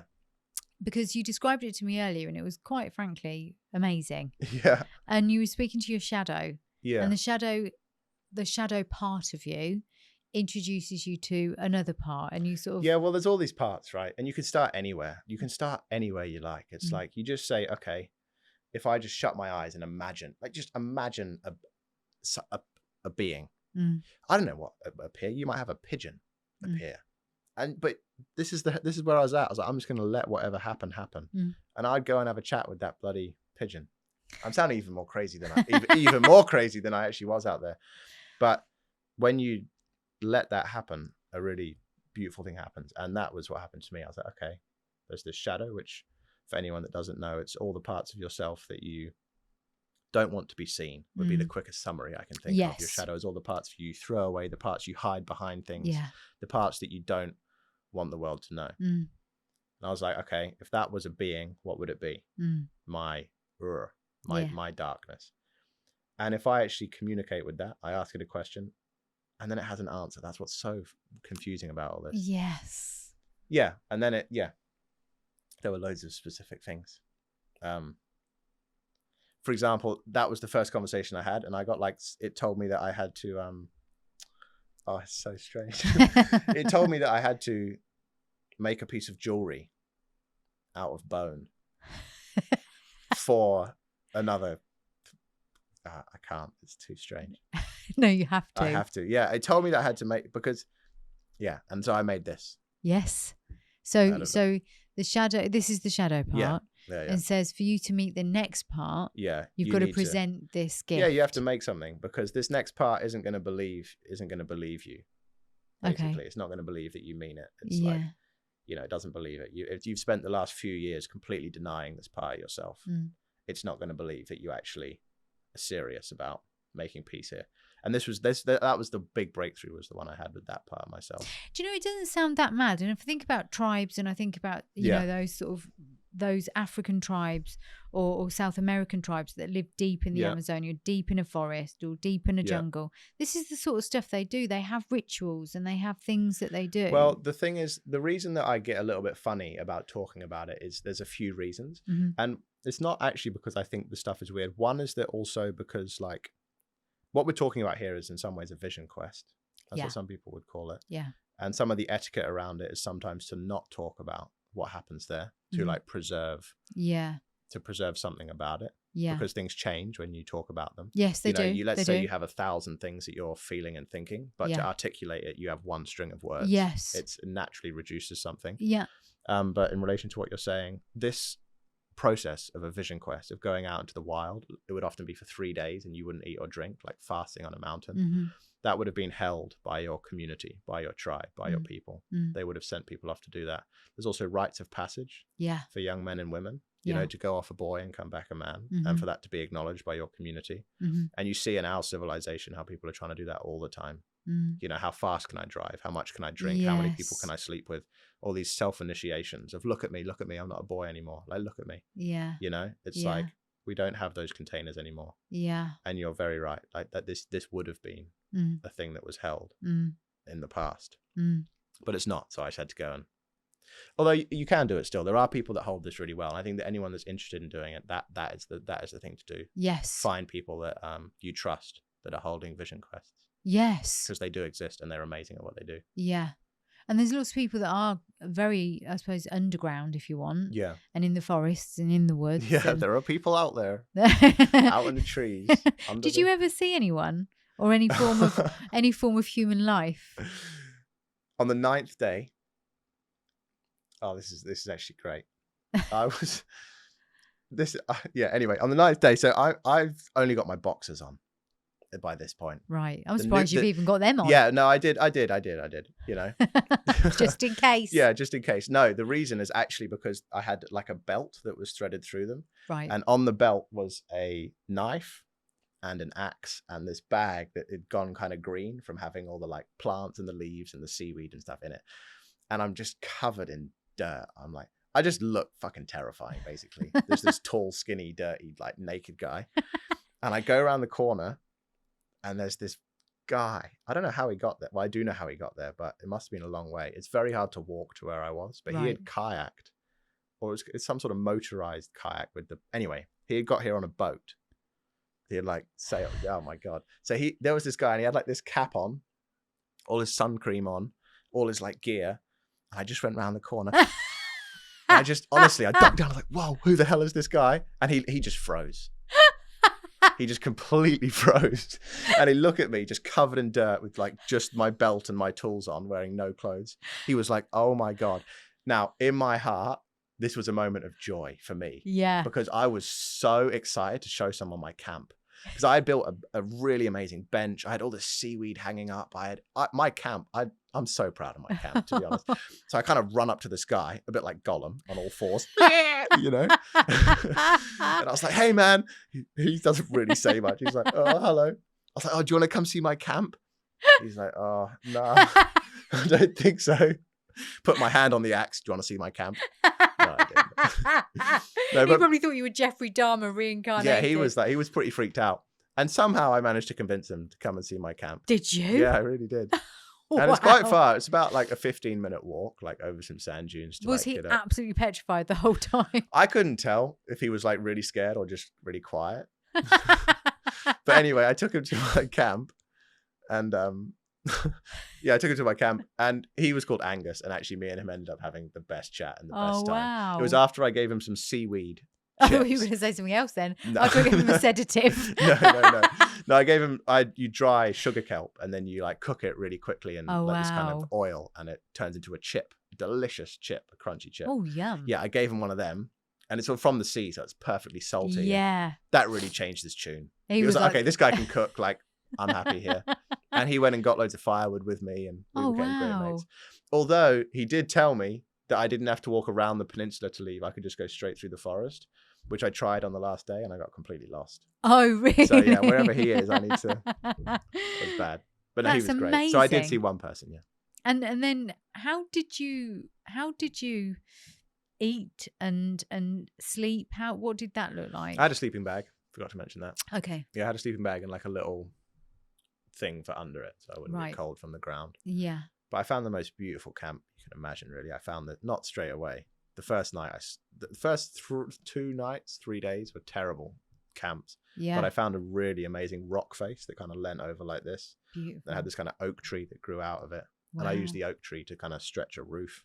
Wow. And then I slept under that, basically. I had a mosquito net, actually. You had a mosquito. Because of midges in yes. Scotland. I was going to say that, like the what is in the woods in terms of animals and what did you see? I saw deer. Deer were the kind of like spirits of the place. Yeah. You know, they were like the things that I would always like. So they were the special things that I saw. Did you see anything else like badgers or I didn't foxes really. or no, I didn't see any foxes. wildcats? No wildcats. There are stories of panthers in Scotland. Yeah. Alas, I did not see one. There were eagles. Lovely. Yeah, I saw eagles. I saw seals and I saw lots of things in the ocean. Wow. Most of my but I didn't see lots and lots of things. It was deer, really. And what about creepy crawlies? What did you experience? Well, obviously there? ticks are a problem in Scotland. Yeah. That was my biggest concern. Yes. But I was fine. I didn't get any ticks, and amazing. The midges were not a problem because I had a fire burning pretty much all the time. Yeah. Which was a lot of work. How did you light the fire? Something called a bow drill. Just a way of creating a lot of friction with wood really fast. And you create so much friction with the wood. It's like you imagine a small bow and arrow that spins. Something called a spindle on a hearthboard, and that catches this dust, which is so fine that it turns into an ember because it gets so hot. Right. And you blow that ember into thistle, and it catches fire. So is it fairly quick to do that then? Not really. How long does it take? Maybe I'd say like once you've built the bow drill, it would take about 8-9 minutes. So it's not like to get hot enough to be an ember, but it's a lot of process, you know, like to make it takes a day. Yeah. And to collect the tinder and make sure it's dry enough that the ember will actually turn into flame when you blow it, to find thistle down, to find dry grass, to find all that stuff, to find tiny sticks, it takes a long time to prepare. Especially that's why once you get the fire going, you want to keep it going. Yes. That's the real thing. And that's the other thing to say, isn't it? Is that you are doing this entirely on your own. Yeah. It shows you the value of community for sure. Yeah, I'm sure it does. Like, someone could be collecting the firewood while someone was doing this. Yeah. Yeah. You must have been exhausted. I wasn't. Really? I had the most energy I ever had, really. So what were you eating? I was eating, because I was by the coast. It's actually pretty, that was my mum's thing. She was like, look, you can do it, but just do it by the coast. Yeah. Because like, you're not going to survive in the middle of Scandinavia. Yeah. And that's because on the coast there's seaweed. And I was like, look, if I don't catch any animals or find any plants that I know, at least I can eat seaweed. Yes. You can eat almost all seaweed. So I was like, okay, seaweed will be the one. And that will give you enough of what you need. Yeah, well, that's what I remember on my first day, I got nothing. I was so hungry. And I went down to the beach and I was like, right, time for some seaweed. And I walked out on the rocks and I got some seaweed. And I couldn't eat it because it was so gross. And I was like, wow, imagine if it's my taste buds that like kill me. Do you know what I mean? Yeah. It's not even that it's poison. It's just that it's too gross. I couldn't. It was like it was just slime. I didn't choose a very good one. No. You know, it wasn't a very. You put me right off. Yeah, it was not great. So I was like, but then I found mussels, I found winkles, I found cockles, I found all sorts. And things really turned around. I made a pot, which is just a name for a trap for shellfish. So I got crabs. So you actually ate a lot of seafood? Yeah, it was seafood. And did you feel that, I mean, from a fasting point of view, did you feel like you were getting the benefits of this? Because you said about having all this energy. Yeah, I had loads of energy. I felt so good. I was so unwell before I went. That's something I really mentioned. I was just mentally unwell, physically unwell, just unwell, you know? And it was so amazing, like in just 2 weeks to feel everything change. Like, my skin changed so much, like just the feeling of everything and like just everything about texture. It. Yeah, the texture about it. But also like I couldn't really get up. I was living in Berlin before that and I would never take the stairs because I had such a shit knee. I couldn't really get up them. And then my knee was so fine. I was like running all around the place and everything was just fine, you know. Which indicates that a lot of your illness and a lot of your inflammation was due to stress, probably diet as well. Yeah, probably. Obviously, the mixture of the Yeah. two. But actually being out there. I think so. I think it's just this, it's so easy to feel overwhelmed, isn't it? Oh, God, I think it's very easy to also feel incapable by how much there is on your plate. Yeah. Especially if you're trying to do something which can be any size, which I think a lot of people are. Let's say you're starting a business or you're trying to be a musician or a painter or whatever, then what you should achieve is as long as a piece of string. Yes. So whatever you do is not really enough. So it's very hard to feel like you're doing more than enough. Yeah. So I think it was a lot of things, but it was the feeling of feeling like capable of the basic survival needs. That you could actually, no matter what. Yeah, you just feel on top of things, and that's a nice feeling. But I mean, the knee is not a very good example, but like that I think was just from walking up and down a lot of sand dunes. Yeah. I walked like I did laps and laps and laps across sand dunes. You know what sand dunes are like. Yeah. So that's just a silly little thing. But it was amazing to just feel so good. I mean, also seafood's so good for you. Yeah. A diet of just seaweed and shellfish is like, I think was pretty good. And you're there, eating well, sleeping well at some point. Yeah, sleeping well all the time. We were looking at these parts a little bit, and we don't want to go too far into it because I'm sure some of it's very personal, but what did you resolve? What did you find? You said you went there to find your soul. Yeah. And what came out of that? That's a really interesting question. I think what came out of that, I did find it, is the simple answer to that question. Mm-hmm. It was a successful mission. Mm-hmm. We made it, boys. No, so it was a success. And I don't really know how to explain. What I found exactly. I think it was that, like,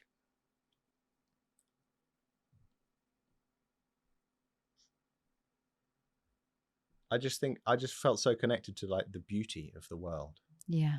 It's a beautiful place, and it was beautiful to be a part of it. And it was so not about me. It was like I was a kind of window that things would fall through, or a kind of, it just was like a real like I am part of nature. Like a one consciousness kind of feeling. Yeah, I guess it did get that extreme, which people talk about with drugs and stuff. You know? It wasn't so much like a one consciousness thing. It was more of it's about a sense of belonging and a sense of wholeness, a sense of like fittedness. Yeah. You're made from the world and you're made for the world. Yeah. And it like you have this deep understanding of how it might feel to become the earth again, when you die, and to like, all it really gets that deep that quick. It's only a few days I was out there, 2 weeks. But that is the one consciousness of it all. Because with a couple of things there, you sort of say it's not so much about a one consciousness, but it's about understanding the you mentioned hierarchy. Okay. It's understanding the hierarchy of the universe. Yeah. How you feel, we feel as humans that we're in control of so much, but actually you had to be intuitive with the tide, and the moon was controlling the tide. And so you had to be in touch with what was being given to you, not what you were the illusion of control, letting go of the illusion of control and being intuitive with the overall energy. Yeah. And then that there, when you said like we become the earth again in one way or another, and you mentioned physics and mathematics earlier, and something that I wanted to ask you about that is because one of my longest, bestest friends died on Saturday this week, which would have been the 20th of January for whenever this goes out. Yeah. It was a very quick situation from diagnosis to death. And interestingly, when she was told, Susie, her name was Susie Harris, I want to say her name. When Susie was told that she couldn't have radiotherapy or chemotherapy anymore, that it wasn't going to work. I mean, she was already deteriorating quite quickly, but she literally a couple of days later ended up in hospice. And from there, it was very, very quick. I've got to say this because it's absolutely the truth. She was beautiful when she was dying. And people think of death as, What do you mean by that? Her skin, her energy, physically as well. Yeah, like, and just in her eyes. Yeah, everything. I mean, she lost the ability to communicate at the normal level. So 3 weeks ago today, she was sitting in my house talking about, life and the sort of what was coming next, and basically sort of explaining that she'd lived 30 lives in one lifetime. Mm. And she was accepting of the fact that she was going to die. She was going to have chemotherapy and radiotherapy. Yeah. And she sort of thought at that point it might be 6 to 11 months, but she wanted to go through that process. And then only a couple of days later found out she couldn't. Yeah. And so, and then I think when she knew that, the brain just went, okay, Wow. it's time to go. But her skin was glowing and soft, like the softest, most beautiful skin. She looked beautiful. I kept saying to her, Susie, how can you look so beautiful even now? Like, how dare you look so beautiful even now? Because she just looked so gorgeous. Yeah. And she looked exactly the same as I remember when I first met her. Wow. Just so beautiful. Yeah. She wasn't able, she could say the odd thing for the first few days in the hospice, but not for long. Yeah. And then she was more sort of, if I was singing to her or playing her music, she loved music. She was a singer actually. She would hum along and try and sing with me. And then she'd get a bit frustrated when she was trying to say something and it couldn't come out. But she was still just everything about her was gorgeous. Up until the very last moment that I saw her, she was beautiful. And I think people think of death as something that's not beautiful and something that's ugly and something that's scary. But when you sit with someone who you love and they're dying, you see, I saw it from a completely different perspective. So you saying about becoming the earth again, I look at it from a physics point of view, which says something like, and correct me if you know I'm wrong, because I say this to a lot of people, so it must be corrected if I'm wrong. I believe we have about the equivalent of 20 watts of electricity running through our bodies at any one time, even when we're asleep. So the equivalent of 20 watts of electricity.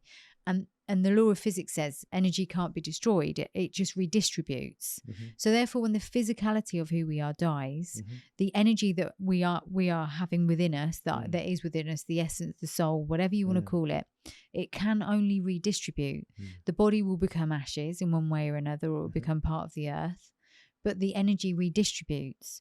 And it's tapping into that infinity, really.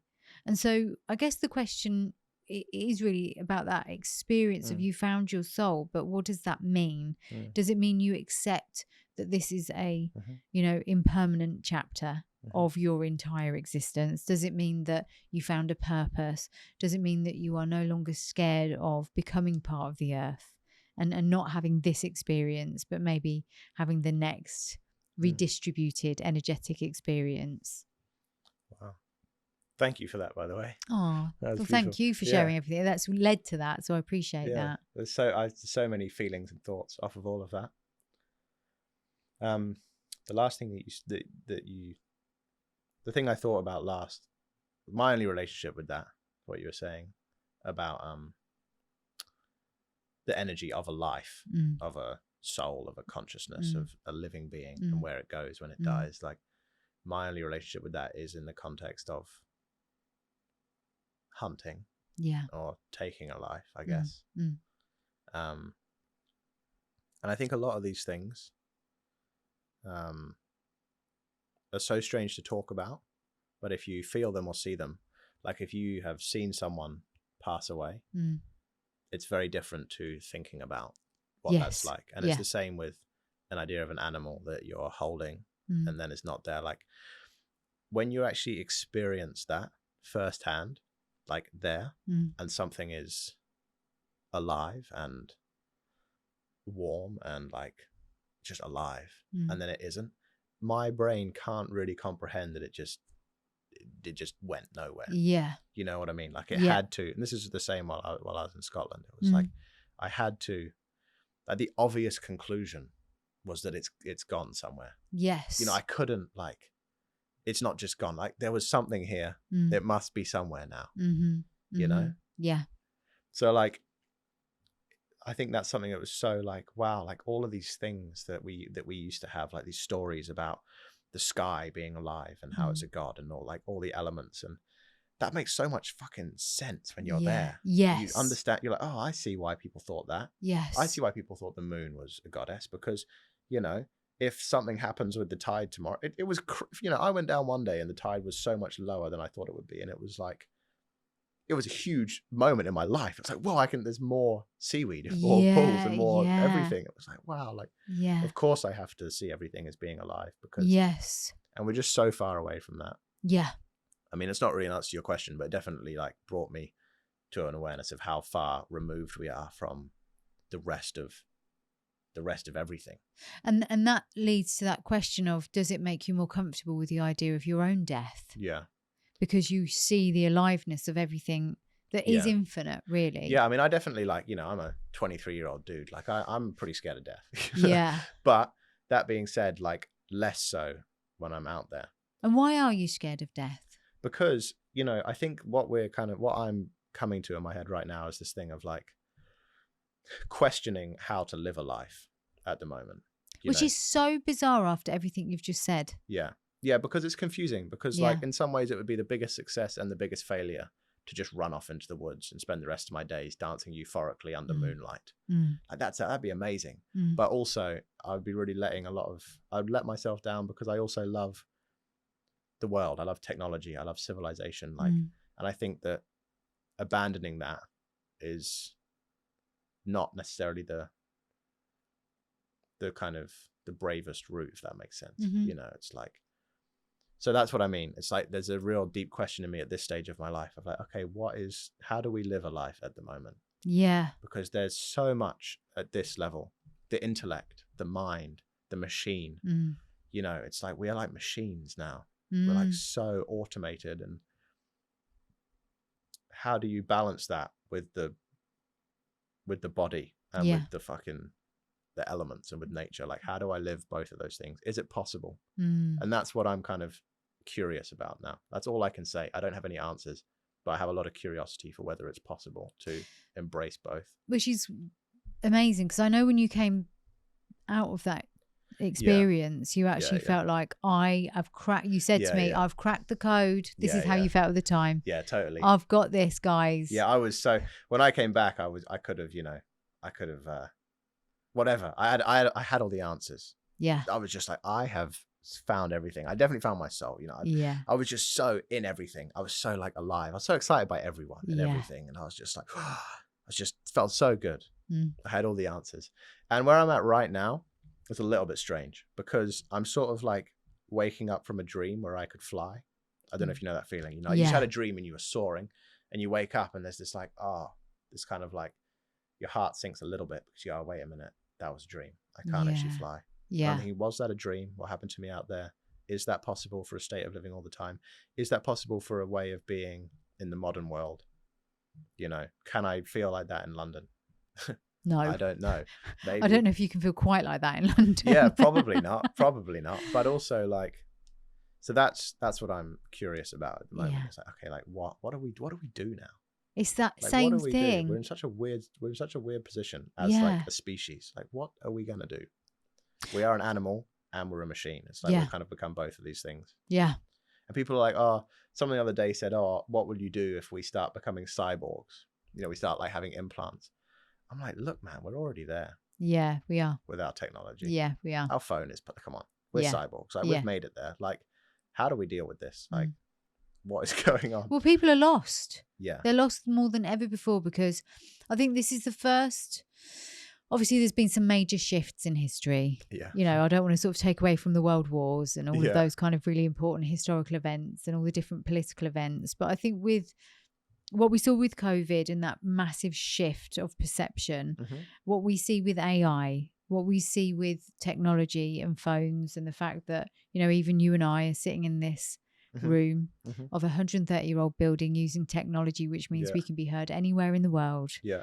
Which is a profoundly beautiful thing. Yeah. Reaching communities, reflecting parts of people as they listen, you know, all this wonderful stuff. But equally, I feel quite blessed that I don't feel lost. But I do look back over the last, as I've said many times, I'm 45, and I look back over the last 40 years and things are very different. I mentioned this town, Northampton. I always joke and, having a great time in Northampton. But actually, Northampton was a great town. Yeah. It was a really great town. Yeah. And over the last 10, 15, 20 years, it has lost some of its sparkle, as have a lot of towns, you know, and a lot of towns have become downtrodden and uncared for, but they've got all this potential and no one's tapping into it. And I think the feeling of being lost is this massive shift. I think it's a different kind of shift to the wars and to that. It's a perception shift. It's living in. It's what I said to you earlier about you've got one foot in New Zealand and then this alien experience of England and feeling a bit confused. And it's kind of like, oh, I've got one foot in the wild and one foot in London. I'm still a bit confused. And I don't know if we're meant to not feel confused. I think it's part of the survival. Yeah. You've got to be confused a little bit so you can be curious. And if you're curious, you'll explore. And if you explore, you'll feel purposeful. I think that confusion and even fear and even like a lot of difficult things are, well, they can't be avoided and they shouldn't be. But I think what's scary for people is like, okay, life involves like reaching and effort. And that's not easy. And if I don't know what that effort or what I'm reaching towards, then it's really scary. Yeah. Because if you go, okay, all right, life's difficult, but it's difficult for some sort of reason. I think that helps a lot of people. You know, they can like bear that weight. I think that's the thing that seems to be falling out of culture, doesn't it? Yes. You know, the God-shaped hole in our society. You're right. Like, what is that thing that we're... Because community's gone. Yeah. Not all community. I think we make communities in a different way. But, you know, there was a time when there was the greengrocer and the butcher and, you know, the florist, and they were all next to each other. And you had this real relationship with these people. The doctor would come out to see you if you were poorly, and you knew your doctor and your doctor knew you, and your next door neighbour was your friend. And, you know, the women back then didn't work the same as they do now. And so when the women had children, there was a community of women to support each other. And people didn't feel as isolated. And the men would meet in the pub or the working men's club after work. And then they'd go home and have their dinner. And everything just slotted into that community. The postman was everyone's friend. Now, if your postman talks too much to you, you probably think he's a bit creepy. You know, there's all those things that have changed so much. It's because there's just, I mean, I don't know. I can't say why that is, obviously. I'm not qualified to do that. But what it made me think of is like all the noise. Yeah. I mean, I remember the bus journey because I walked out the forest. It took me ages because I got lost. Yeah. Finally, I get out and I managed to get a lift hitchhiking. And like, oh my God, I was just so excited by the person that given me a lift. Like, hearing his story about his life. Like, he was telling me about how he used to work in a care home for people. And I was like, I was in love with this man. It's like a 60-year-old Scottish guy. See, and I was just like, because there was so much space in my psyche, you know? And I just gave this guy all my attention because I had so much. I was like attention excess. Yeah. And it was like, it was amazing tracking my attention, dissipating, deflating, diminishing. It was, whatever, being less of it. Yeah. You know? Yeah. It's like, wow, okay. And that's, you know, I think that's such a thing that I experience is like, I mean, attention, like, let's be real, it's the most valuable commodity on the planet, isn't it? Yeah. Every company is competing for your attention. Yes. Attention is more valuable than anything else. Yeah. And there's a reason for that. I also heard someone recently say that there's no difference between attention and love. Very true, actually. That's a very lovely way of putting it. Someone said like the feeling of it. It's like attention is so valuable to us. And I think that if there was one thing that I really learned out there, it was like, if you can be intentional with what you give your attention to, life can feel really amazing. Yes. You know, if you can really say, okay, I want to choose how I use my attention. So true. Then amazing things happen. And the just gratitude. Giving it fully. Yeah. Like giving your attention fully to anything. Yeah. If you give your attention fully to a project, to a person, to a moment of nothing, a moment of just sitting with your eyes closed, breathing, that would be meditation. If you give your attention to anything fully, it's amazing. It is amazing. And I can't sit here and say that I do that all the time. Man, my phone eats me. Yeah. It eats, you know, it gets me because my attention wants to be given. Of course it does. It's like such a human thing. And well, it's such a dopamine thing as well. Yeah, I'm like, come on. Yeah. Like, you know. Yeah. But if you're able to be conscious about what your attention is given to, I think that's a really, really powerful shift that you can make. It's like, okay, I'm going to choose what I do with my attention. I'm taking my attention back because it's being stolen from us, I think.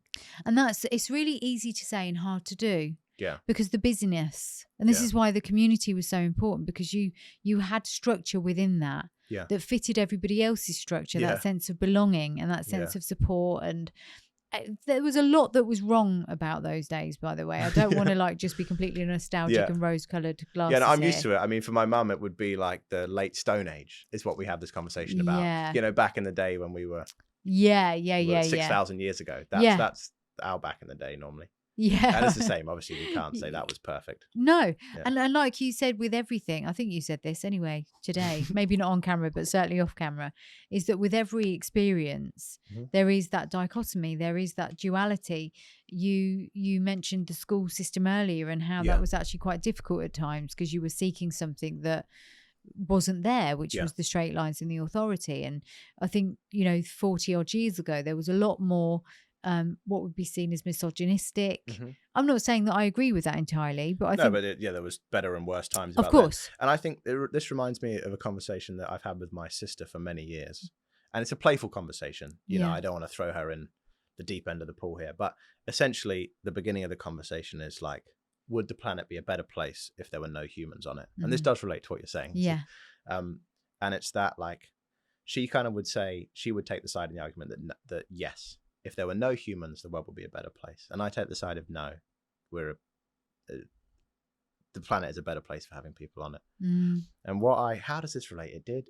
There was a thought, something was happening. About misogynistic and about how things weren't always as good. Okay. So, all right, rewind. Okay, let's imagine a conversation where two people are saying, are humans good or bad? And they would go on for hours. Yeah, days, years, right? So they go on for hours. They say, okay, no, this is a bad thing humans do. Okay, this is a good thing. Then days later, these are more bad things. These are more good things. Years later, this conversation could go on forever, probably. Yeah. And we could weigh these scales of like whether people are good or bad, or whether this time is better or worse.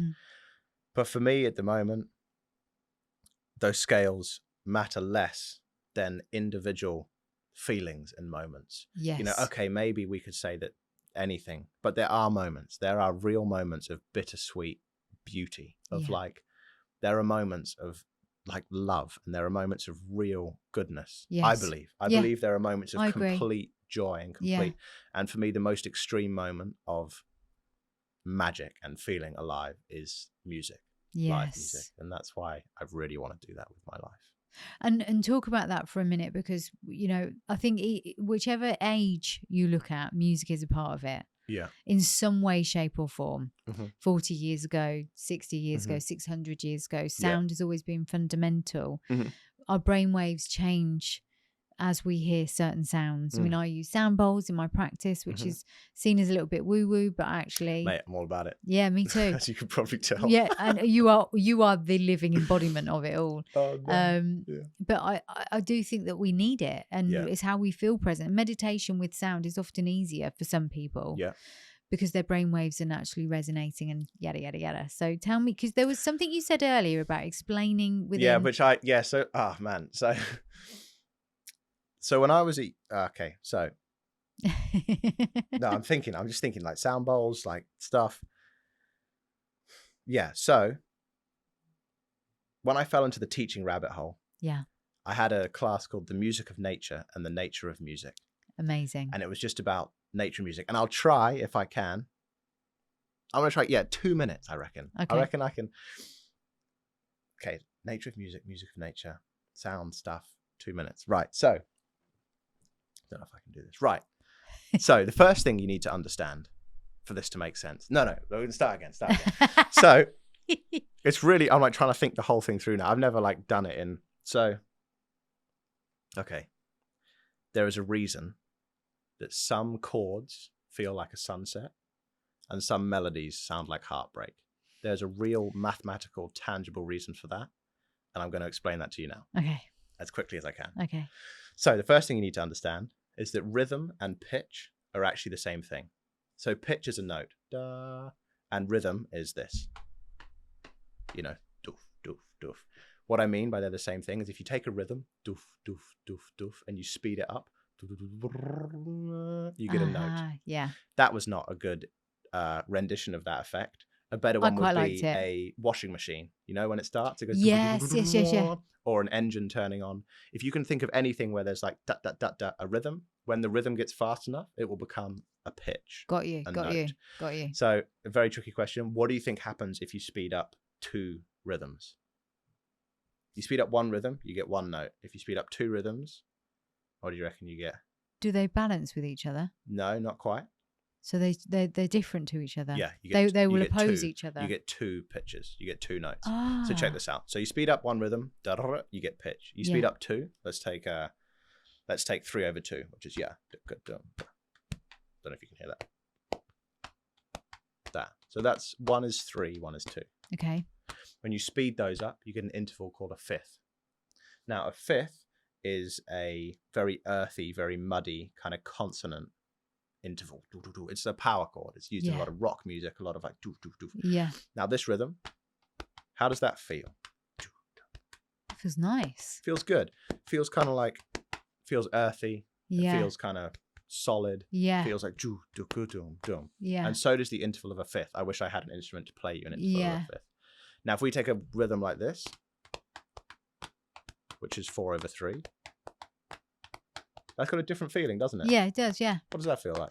Like quite vibrant. Yeah, it's a bit more vibrant. It's definitely brighter. Yeah. Right? It's definitely a bit more kind of sweet. It's a bit,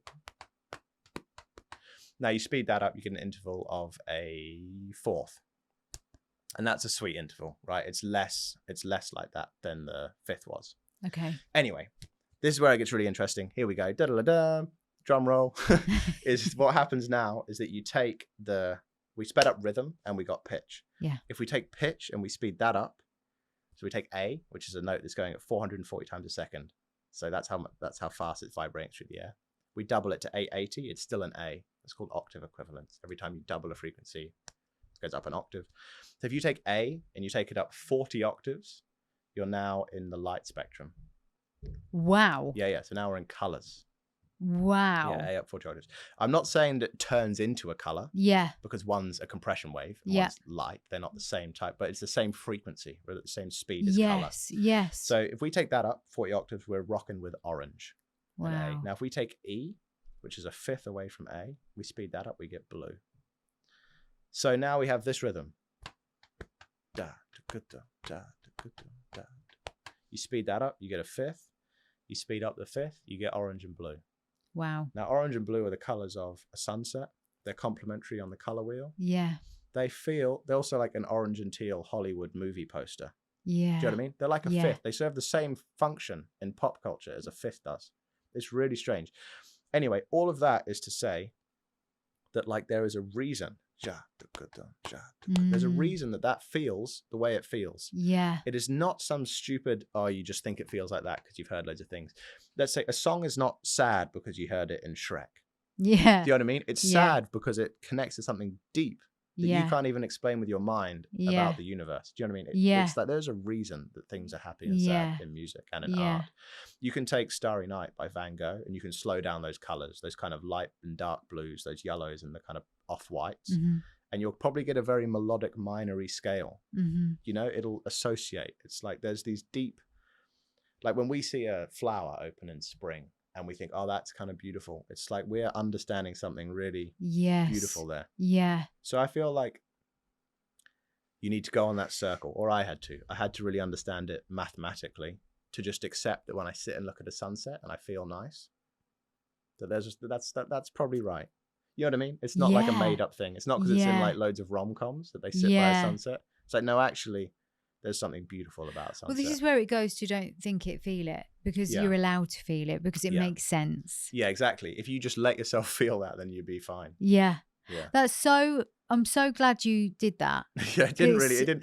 I hope it is. What I do know is that the relationship of a fifth does correlate to the colors orange and blue. Well, I hope it's specifically orange and blue. I mean, but it goes, there's something about the universe. It's all about code. It's all about numbers. Yeah. And it's all about how that resonates and how that translates. You can get so into that. You can get so into that shit. Like, you know, if you think about like the quadrivium, the Egyptians and the Greeks and all that stuff, you know, they used to have to study, was it maths, astronomy, music and geometry as one study. Yeah. Because one was numbers in time, numbers in space, numbers in numbers and time would be music. Yeah. Numbers and space would be, I don't know I exactly don't what know I'm the whole talking about thing. here. No, I don't. I just know it's all numbers and code. That's where I end. Yeah. So basically, yeah, I think I was gonna go down that rabbit hole. Yeah. And I sort of realized maybe I don't need to, because I could just, like You say, could just feel it. You could just trust yourself more. I think, and that is really what that whole experience gave you. And I think it comes, there's a hypnotherapy session I do after an EMDR session. Yeah.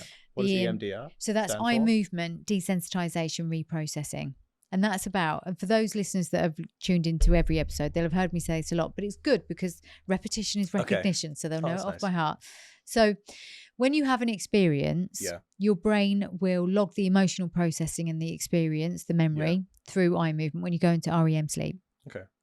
And so we know that with most experiences, it gets logged in the portals of your brain where it needs to be. Yeah. Learning to drive, learning to play an instrument, yada, yada, yada. It's cool.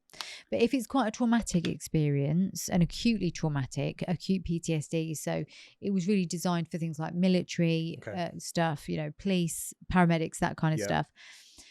It can get kind of stuck. Okay. And what happens is, I don't know if you know this, you probably do. Each time you recall a memory, you recall it from the last time you remembered it, not from the time that it happened. I didn't know that. It's fascinating. And also you will view it through the age that you were at the time. So, now, say if you recall, that's what you were saying to me earlier about we're not supposed to speak about these things because it diminishes it or changes it ever so slightly. Actually, it's fairly true to say that when we're recalling a memory, because we've recalled it from the last time we remembered it, it's never as it was. Yeah. And like I said, you're still viewing it through the traumatized point. So if you were a soldier who was 96 now, when you recall a memory of the war, you might have been 26. And you'll be the 26-year-old recalling it from the last time you remembered it. So with certain things like PTSD, and we now use it for other things as well, like anxiety, OCD. It's not just acute PTSD, it's complex PTSD and stressful experiences. We engage bilateral stimulation because when you go into REM sleep, your brain bilateral is the right, left, right, left, right, left. So as long as you use bilateral stimulation, that could be bilateral sound, it could be bilateral tapping, or it can be eyes. So although it's eye movement, you can use any of those things. When you engage that using a particular protocol, psychotherapeutic protocol, what you can do is actually change the way you view the memory. So where it comes to trauma, it's really beneficial. Someone who's been raped, or someone that witnessed a murder, or someone that's been robbed or kidnapped, or someone that's seen something horrific, we can bring in interweaves.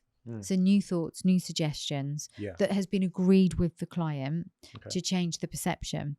So what I will do is I'll do the EMDR session. I tend to incorporate sound as well and make it more of a meditation / bilateral experience. Usually after doing a few minutes of relaxation. And then afterwards, there's a hypnotherapy session that I've created called Trust the Process, which takes the elements of what we know to be true and what we've weaved in to practice over and over again. And it's about feeling the changes. You mentioned your imagination there. And this is why I'm so fascinated with that story of these different parts of you that came to life when you're on your own, is that you can do that in hypnosis, in meditation, guided meditation. And you can do that with EMDR. You can literally change the way your nervous system responds. You can be at peace with certain events that you never thought you could. And you can really feel that peace. How insane is that? It's mad. I know. And I can't say it works as quickly as this with everyone. I think because I blend the modalities.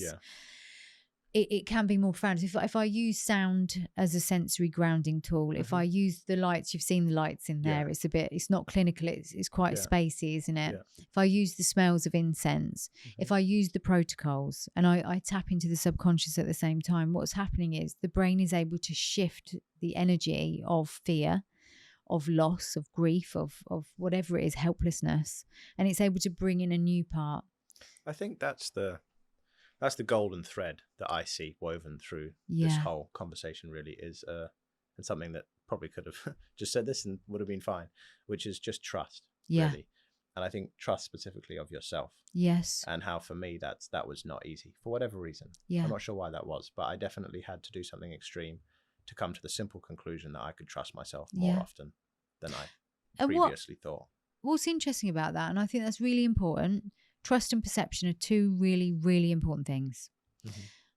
But the thing that I would ask is this: if something really profoundly awful happened to you, would you still be able to trust that process? of what I did. Not what you did, but say if something happened now Yeah. that was completely out of your control, that changed your life forever, would you be able to trust the process, having had that experience of being in the able wild? to trust the process of what, just like of living after that? Yeah, after a really profoundly horrible incident. That's obviously hard to answer without knowing. It's one of those things that you think you'll deal with in one way and then deal with it in a you said different way. intentional attention is what we were talking about. Yeah, just what you give your attention to. Right. And being intentional with that, which is essentially a construct. Yeah, I think it depends what kind of thing would happen, what kind of, we all deal with different types of horrific things in different ways, whether it was like emotional or physical or psychological or, my natural instinct now is to return to nature. Yeah. In any emergency psychologically. Yes. That is, I think that is what will happen for the rest of my life now. Yeah. Is that when I don't know, that's where I will go. Yeah. And I will probably go there on my own. And it's trusting that. That's what you trust. And I also think that, like, this may be too dramatic. I might not mean this, but if it doesn't, like, if that's not, there was a part of me when I went out there and was like, if I can't, then, yeah. Yeah. Like if I go out there and I sort of like fall over and hurt my ankle and I just, it's like, no, I don't mean that. But it's like, but what's the point kind of thing? Then what's the point, but no, to answer your question, if something for now, I know now that that's out there. I know it's there. And I also know it exists. I know how good it can be. And I know how good it is. I know now how beautiful. And like, that kind of insane, a sense of like euphoria and love for the world is not reserved for young children or people on the cusp of being in love. It's not this crumb. It's a whole loaf of bread made to be shared. You know what I mean? It's like it's an abundant thing. I love that. Yeah. So a never-ending loaf of bread. It's a never-ending. Yeah, we go. Yeah, it's a joy. The never-ending loaf of bread. Order yours now. Use discount code TUI at checkout. But that's a really lovely description. The never-ending loaf of bread. Yeah, there's so many titles that have come out of this slippery snowball. If you don't go there, that's bad. That's what I'm trying to avoid. That's where my life is now. Is avoid the slippery snowballs. Go to the bread. Towards the never-ending joy bread. Yeah. But yeah, I just know that's always out there. Yeah. And I think that like also what I have now is like I believe, and I've just seen firsthand how powerful those internal sub-personalities are. Yes. And how like that is legit stuff. Yeah. And I will spend the rest of my life exploring that further. Yeah. And trying to work out what is going on. Yeah. And being present. And I'm just so lucky to have music as well. Yes. And again, I spoke about your socials earlier because that's where people can find you. And I think after listening to this, people will want to find you. And obviously I will put your stuff on here. So if you are listening to this on Spotify, Apple or YouTube, that it'll be there. And I think people should listen because you mentioned the mathematics of it all. But just feel it because it's just gorgeous. Music, man, is amazing. It's like music is just a beautiful thing, as is all art. But like, I just believe in music. I just believe in like in it. And you are beautiful in it, and you're very poetic because you do some poetry on your. Yeah, sometimes. Why do you say it like that for? Yeah, well, I don't know why I say it like that. I do. I love poetry. Yeah. I think I do. Yeah. Yeah. But I wouldn't say I'm like a poet, like person. I haven't studied poetry. You don't need to. No, but this is interesting. It's more of what our conversation seems to be about. It's like, it's easy to think that to say you're into poetry, you should have an academic background and you should love the very complex, deep poetry. But I actually like poetry is one thing where I'm able to just feel it, If it's a cheesy poem, I don't mind. I just love it. I'm like, you fucking tell them. Like that's it. Like that is a beautiful poem. I think my favorite poems are so simple. Yeah. They're just so lovely. They're not like, whereas in music, obviously, sometimes I get obsessed with complexity. Yes. But yeah. But with poetry, it can be nice and simple. Yeah. I think it's like when someone has managed to distill something to the kernel, the essence of it. Folk music's like that as well. Yeah. Because it's been passed down through generations and generations. You're just left with the kernel. Yeah. The beating core of the idea. Yeah. Without all that filler and stuff around it. Yes. Like, this is the heart of this thing. And poets are able to like use language in such a commanding way to just go straight to the core of something. It's well, like, you are a true artist in every single way, aren't you? That's the thing. Geez. No, but you are. Well, having a go. Having a go. We're having a go, aren't we? We're trying. It's truly beautiful. And what I've found with anyone that I've worked with that's artistic is that they're not very good at taking compliments. So that makes you a true artist from what I can see. I just, you dig yourself deeper or whatever. There's no way out. Yeah. But do you know, it's funny because we said off camera, we were talking about validation, weren't we? Yeah. And how important validation is in terms of survival, because we're validated by our parents or by our caregivers, first of all. And then if you're put on a pedestal, which it seems that you were, because you were told, oh, you're going to be this and you're going to be that, and you're fantastic, you're amazing. The pedestal effect can actually be quite scary, because when it starts to wobble, it's a long way to fall. And what if I'm not this person that they say I am? Yeah. That's a pretty accurate like summary of the beginning of my weird time. Yeah. Just been on a pedestal a lot as a kid, and then sort of like got a bit wobbly, fell off, and was like, well, what even am I if I'm not up there? Yeah. You know? And that's where you went into the wild, I think, because you had that crisis of self. Yeah. That's why I went out there. But funnily enough, you know, musicians, artists, they need and want to survive in their industry, that validation, right? Yeah. But when you're given a compliment, you're really uncomfortable with it. That is weird. I have no idea what that's about. Yeah. I think, well, a compliment's a bit like an insult. Like you have to no. What I mean is like a compliment is like an insult. This is just something I'm thinking now. A compliment is like an insult in the way that you have to believe it for it to mean something. Yes, that's very true. If someone was to tell me that I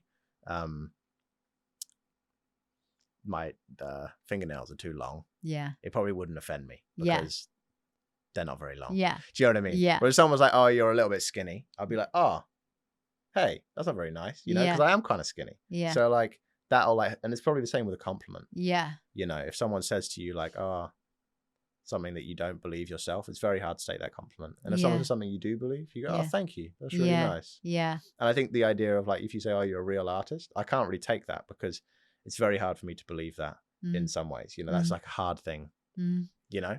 Why? Because it implies there's fake artists.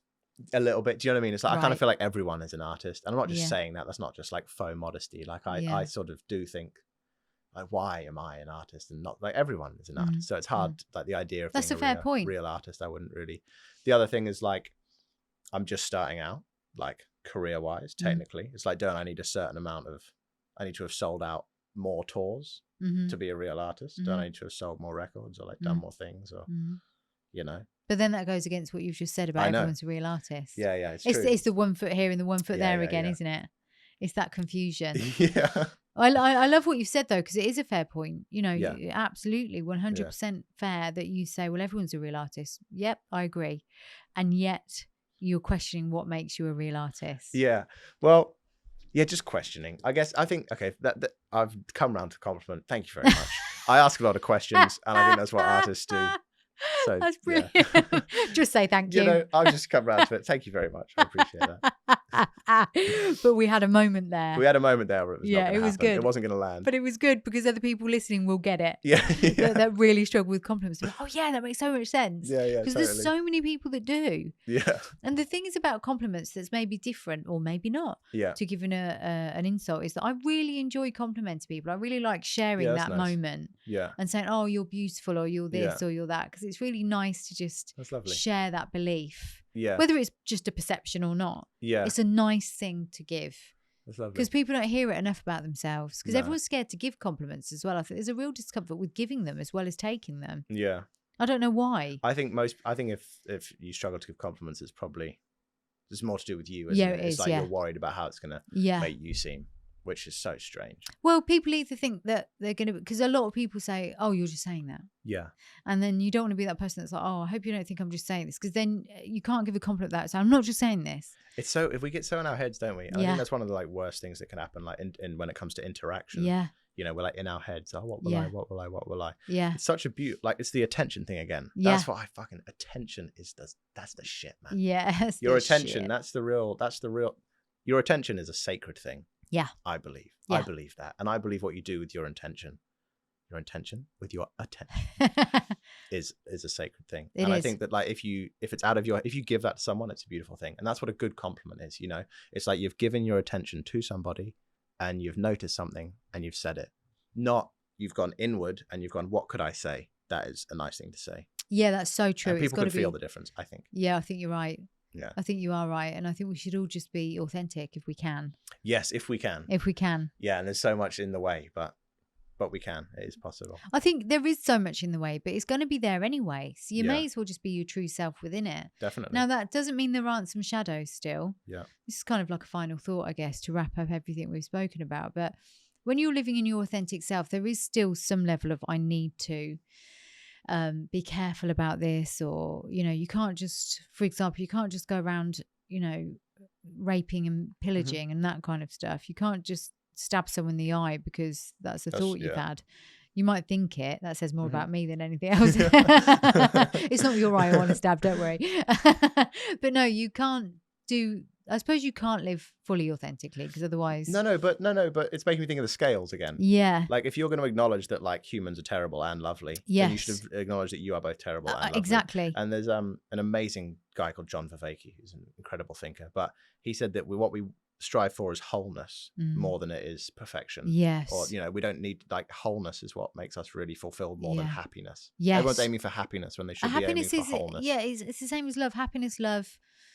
They're two words that are bandied about, but they're very Disneyfied. Yeah. And so I like that. So yeah, for him, it's about wholeness. Yeah. And wholeness would imply that, yeah, maybe you do want to do something, but it would imply also you want to do something lovely. You know what I mean? So they would both be there if you were able to. And we're all that. Yeah. And I think that it comes out good once you've had the whole thing come together. Yeah, I think you're right. That the wholeness actually in the end is actually better than it is worse. Yeah. Get it all together. Maybe just.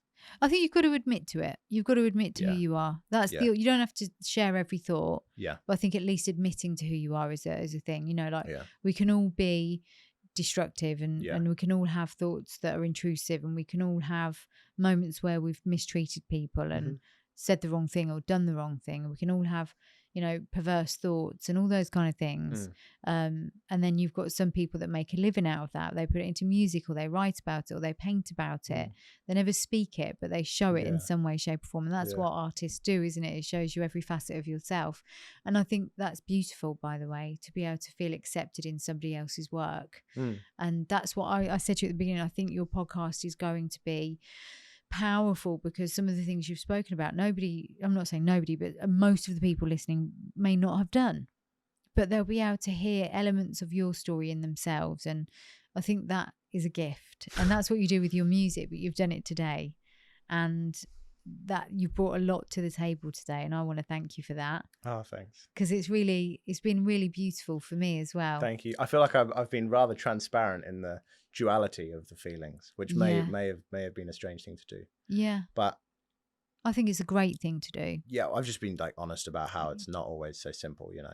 It's an easier story to say, you know, if you're lost, go out in nature and everything will be fine. Yeah, but it's not true. But what's truer is that like there's beautiful things out there outside, and you can find those. And like, no, I do believe in that. Go out in nature. Of course I do. Go outside. It's beautiful out there. That's the short version. Just go outside. It's so lovely out there. It is so lovely. And I think what you're trying to say is don't expect to be complete afterwards. Well, the reason this is such an interesting moment because I'm working out how it makes sense with the modern world. Yes. How can it be integrated? Because you can, like you can feel completely complete with the natural world and stuff. How can we embrace both? How can we embrace what we could say like the machine, the mind, everything, all of this? Yeah. How can we embrace that as well? Yeah. So that's really what I'm interested in right now. And actually, it is an important thing to try and of course work out, because we are in it whether we like it or not. Yeah, it's like better run with it. Yeah. And work with it, not against it. I think so. That's what I'm trying to do. Yeah. That's what I'm trying to do. But it is they are strange machines, the machines we have. They are very strange machines. Everything's quite strange, but also quite beautiful. Yeah, everything's strange. Everything's beautiful. Indeed. And we haven't taken any mushrooms. We haven't. No, we have not. We have not. I didn't take any mushrooms out there. I promise. I didn't. Now, what's next for you then? What do you want people to know about what you're doing next? It's just sex, drugs, and rock and roll. Yeah, baby. I'm out of here. Nature, old news. Yeah. No, what do I? No, I'm writing. I'm writing music. Yeah. And I'm going to share that music at some point. Great. And where can people like find your music? I mean, obviously we know they can go through Instagram and TikTok. Yeah, it's on Spotify and Apple and everywhere like that. But come to a show. Yeah, I think that's what people really should do. That's what I love. That's what I think is it. Are you touring soon, or are you touring now? In October. In October, okay. Which it's not public information yet, but yeah, it's not that not that it matters. I'm not putting it out there because the hordes of people will follow me. The hordes of people that are going to just rock up at my door. No, but in October, yeah. In October, there's a tour, so to look out for that. We're planning things, yeah. And it will be in some nice venues. It will be in some really nice venues, yeah. Okay, that's really exciting because I will come. Yeah, please. Yeah, I'll come. Nice. I'll come. I'd love to experience it in real life. Nice. Yeah, nice. Nice. Yeah, that'd be so cool. I can't thank you enough for bringing me neither. to this table. It was so good. And I just want to say, this is just a funny thing. And it's not to make you feel bad. It's just hilarious to me. And I did think it when I got it through. You arrived here a bit earlier. I couldn't get here till 4. And so I was ordering you a taxi. Yeah. And I knew your backstory already, obviously, because you were coming on the podcast. And I was like, I wonder where, when Finnegan arrives in Northampton, what magical place he'll find. Yeah. And when I asked you, I know what you're gonna say. Oh. And when I asked him, where shall I get the taxi to collect you? He was like, Jenny's.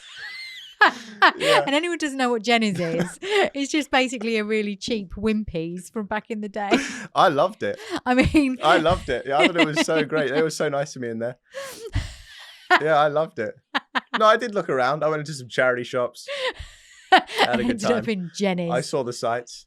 Yeah, I just followed my heart of hearts like around like the compass. The river that flows beneath the river just flowed in through the door of Jenny's, and I was washed in. And then the man with the menu came to me, and it was like the moon had fallen into a bed of wildflowers and was singing a song I had waited my whole life to hear. And I held him in my arms and we wept. And then I said to him, my love, I'm sorry, I must go now. Speak to her. So I just wanted to share that because we've had such a profound conversation, but it started in Jenny's. Everything starts in Jenny's as far as I've been told. Well, everyone needs to go there and quick. Jenny's is going to sell out. Amen. Now on that crazy note, yes, I want to thank you, and I want to just say that I think you're phenomenal. Oh, that's so kind. You're Thank everything you so much. that's good.